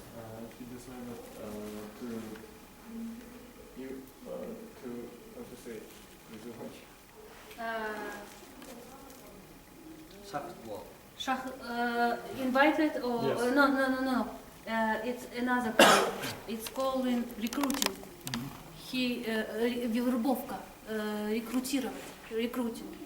Okay. He recruited Golощекин back, and then he arrested him because as he killed many people in Kazakhstan, he was arrested then in 1941, and they killed him.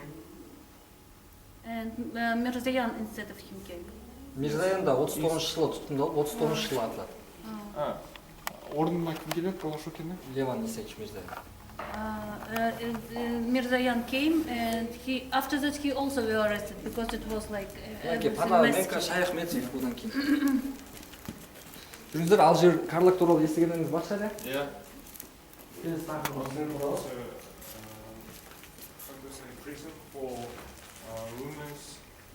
Algier is the camp, and why Algier? A-L-G-E-R. Акмолинский лагерь жен изменников Родины. Means only women were sitting. Astana today is today Astana, but it used to be Akmala. Astana camp for the wife of enemy for the government. It was only for lady. Gulag it was for men. That's why not only husbands were repressed, but wives and children too. ГУЛАГ, Карлак. Карлак. Карагандинский лагерь. Исправительно трудовой лагерь. And Карлак, не Караганда, which is close to Astana. Карагандинский лагерь исправительных. Карагандинский исправительно-трудовой лагерь. Карагандинский исправительно-трудовой лагерь. Means in Karaganda, most of men were in this camp, punished, arrested, and were there. They worked for Soviet Union. Яғни жалпы сол 20-шы ғасырдың 30-шы жылдарынан бастап сондай еңбекпен түсу лагерь, яғни арнайы лагерьлер салына бастайды. Ол 20-шы ғасырдың 30-шы жылдарынан басталды. Оның ең бас жүйесі ГУЛАГ болды. Яғни главный управление лагерями деп аталады. Оның қарамағында 53 лагерь болған, яғни архипелаг. Сол лагерлердің бірі Қазақстанда орналасқан Карлак және де Ақмолада орналасқан Алжир. This exactly as you see, that lady also were arrested, and they were sitting in Algiers and Karlak because their husband had different thoughts or ideas than government wants them to have. Карлак қарағанда еңбекпен түсу лагері 1931 жылы 19 желтоқсанда НКВД-ның, яғни Народный комиссариат внутренних дел деп аталады, НКВД-ның бұйрығымен құрылған болатын. Яғни бұның аумағы оңтүстіктен солтүстікке қарай 300 шақырым, батысынан шығысына қарай 200 шақырым, яғни километр жерді алып жатыр. Бұл жерде Карлакта, яғни еркектерді, әйелдер, яғни отбасының мүшелерінің барлығы осы Карлакта өз жазаларын өтеген. Яғни бұл Карлактың 1000 бөлімшеге бөлінген бөлімшесі болды. Соның 26-шы бөлімшесі, яғни Алжир 26-шы нүкте деп атайды. Акмолский лагерь, қазақ жерінде Ақмола отан сатқындар әйелдерінің лагері. The most biggest camp were in Karlak. It's where is Karaganda, and on that camp were all, let's say, can be all family, like working for the government. Яғни Алжир 1938 жылы құрылды. Бұның аумағы сол Ақмола облысының 30 000 гектар жерін алып жатты. Бұл жерде жаңағы отан сатқындар әйелдер, яғни әпкелері, жаңағы сендер күйеулеріңмен бірге, ағаларыңмен бірге, әкелеріңмен бірге іске күдіктісіңдер деген жалған айтпен осы Алжирге Кеңес одағының түкпір-түкпірін, яғни мал таситын вагондарға теріп, осы Алжирге әкеліп қамап отырды. Бұл жердегі әйелдер 5, 8 немесе 10 жылға дейін қамалды, немесе 10-20 жылға тайга, Сібір тоғайларын, яғни Итжеккенге жер аударылды. They even didn't stay in Algiers. They went to Russia, to Siberia. The wives of the party were here, but the main parts of the, how to say, the main people of the party were arrested and sent to taiga in Russia. To Russia, to Siberia. Where it's very cold. Some of their husbands, others were sent, but they were working here, and they did it in a train, not like for the people. We used to use this train for the horse, sheep, such wagons, not good wagons. The Soviet Union thought that they have got, how to say, addition for that party, and the wives of that people were arrested because they have got addition. Как вы там? Не. Что? Көмегі болды деген сияқты нелер неше? Ана әйелдері күйеулеріне көмектесті деп алып кетті ғой. Іске күдіктісі деген. Это ол не? Қатысы бар деген. Іске күдік ол не? Замешан в делах. That wives anyway was additionally or somehow were in the same business, and they knew something husband want to do, and that's why they punished the wives first too, because they might know most of the ideas, business plan, what husbands want.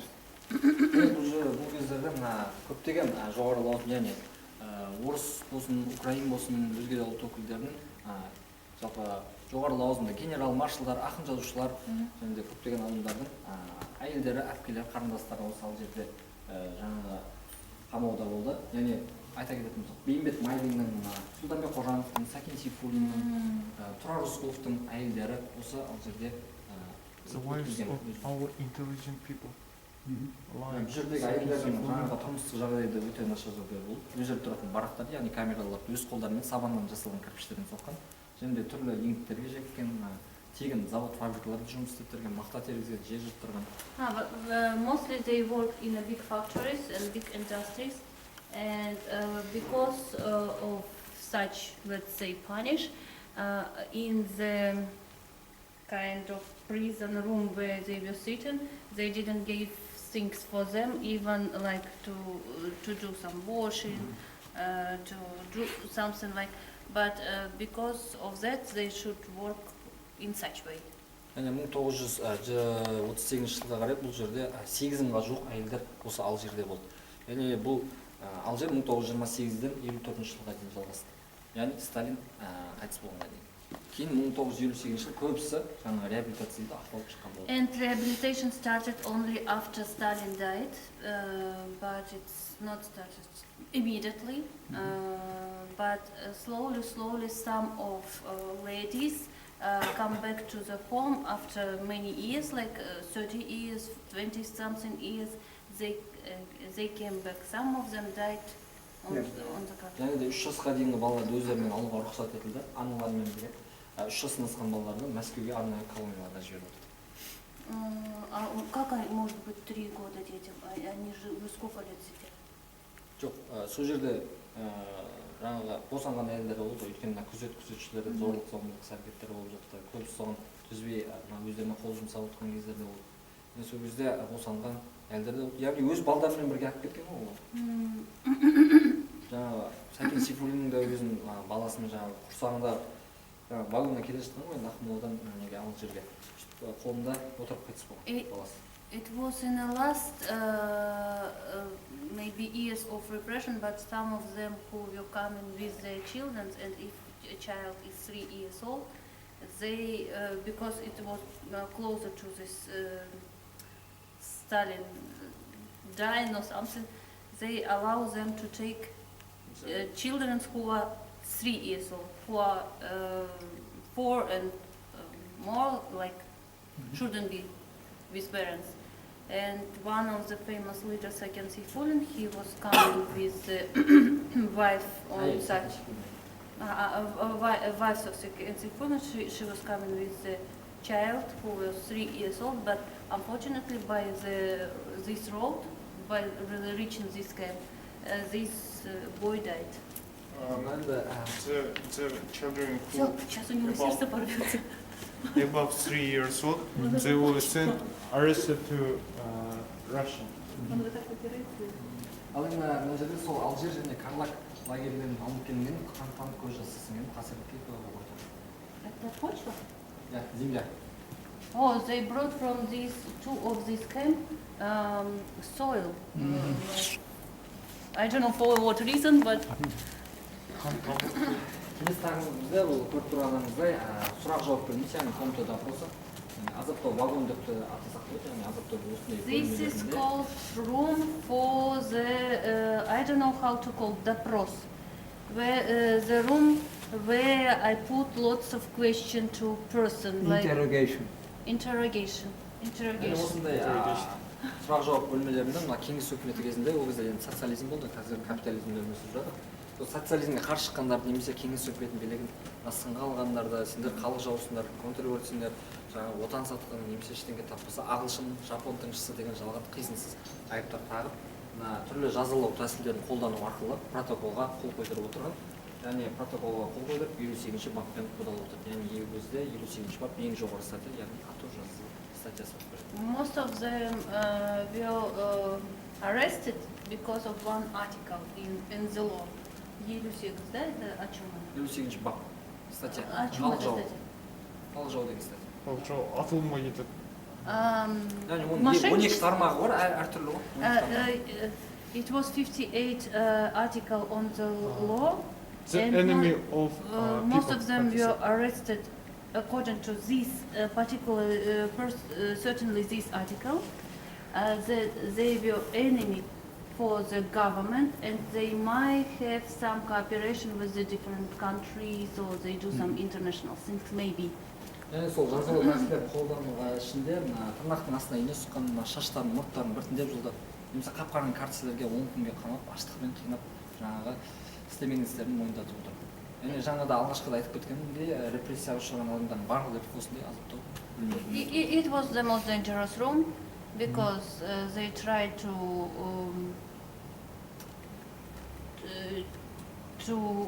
take from them some information or words with lots of rude methods, like putting some iron to the nails or something. Lots of such not good things. Let's say. I will not explain it. They interrogate the things that they haven't done. Yes. Yani kelesi tağımız deportasiya деп аталады, яғни күштеп жер аударылу. And these pictures and everything dedicated not to repression but to deportation, because we were deported to the most of the Russia territory. Яғни Қазақстанда 116-дан астам ұлт өкілдері тұрады. Қазір сол жаңағы сол 20-шы ғасырдың ортасыншы жылдарда болған депортация үрдісінің нәтижесі. Яғни Қазақстанға, жалпы Орта Азияға депортация сол 1928 жылдардан басталды. 1928-30 жылдардан басталды. Ең бірінші болып мына қиыр шығыстан корейліктер көшілді Қазақстанға. 100 мыңдық корейлік болса Қазақстанда, Қызылорда және Өзбекстандағы Ташкент қалаларында. In 1920, 23, да? 28. In 1928, big deportation started to Kazakhstan, and most of people from Korea were deported to two of our region, that they should work on this territory. 1941 жылға қарай бұл жері Кавказдан жер аударылды, яғни грузиндер, армяндар, поляктар, гректер, түркместеттер, шешендер көптеп жер аударылды. It was not only Korean people, it was people from Caucasus, it was people from Poland, it was people from Greece. Кавказдан, да. Кавказцы, армяне, поляки, греки.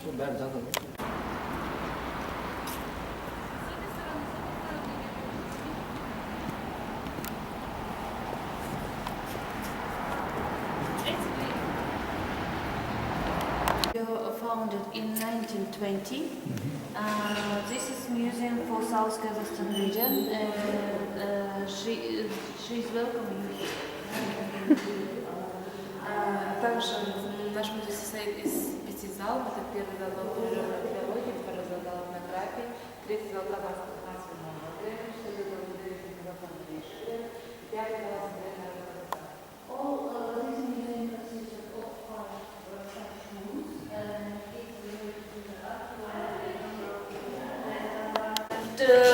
because rector said we need to do it today, right now, and we will take only 2 minutes. Говорите, что это у нас так принято. Что надо говорить? У нас так принято в Казахстане.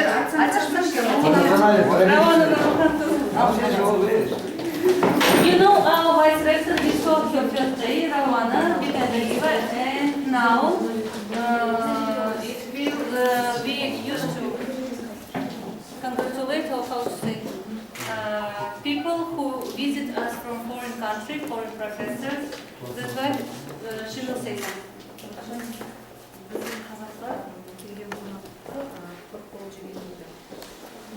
We have such rules or tradition, Kazakh tradition, that Kazakhs shouldn't allow a person to live with empty hands. It should be something with you, like gifts.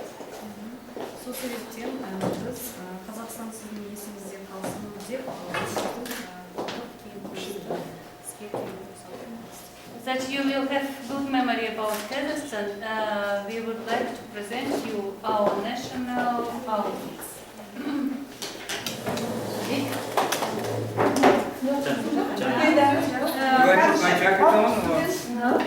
Надо ему сверху пиджак одеть. No, that's okay.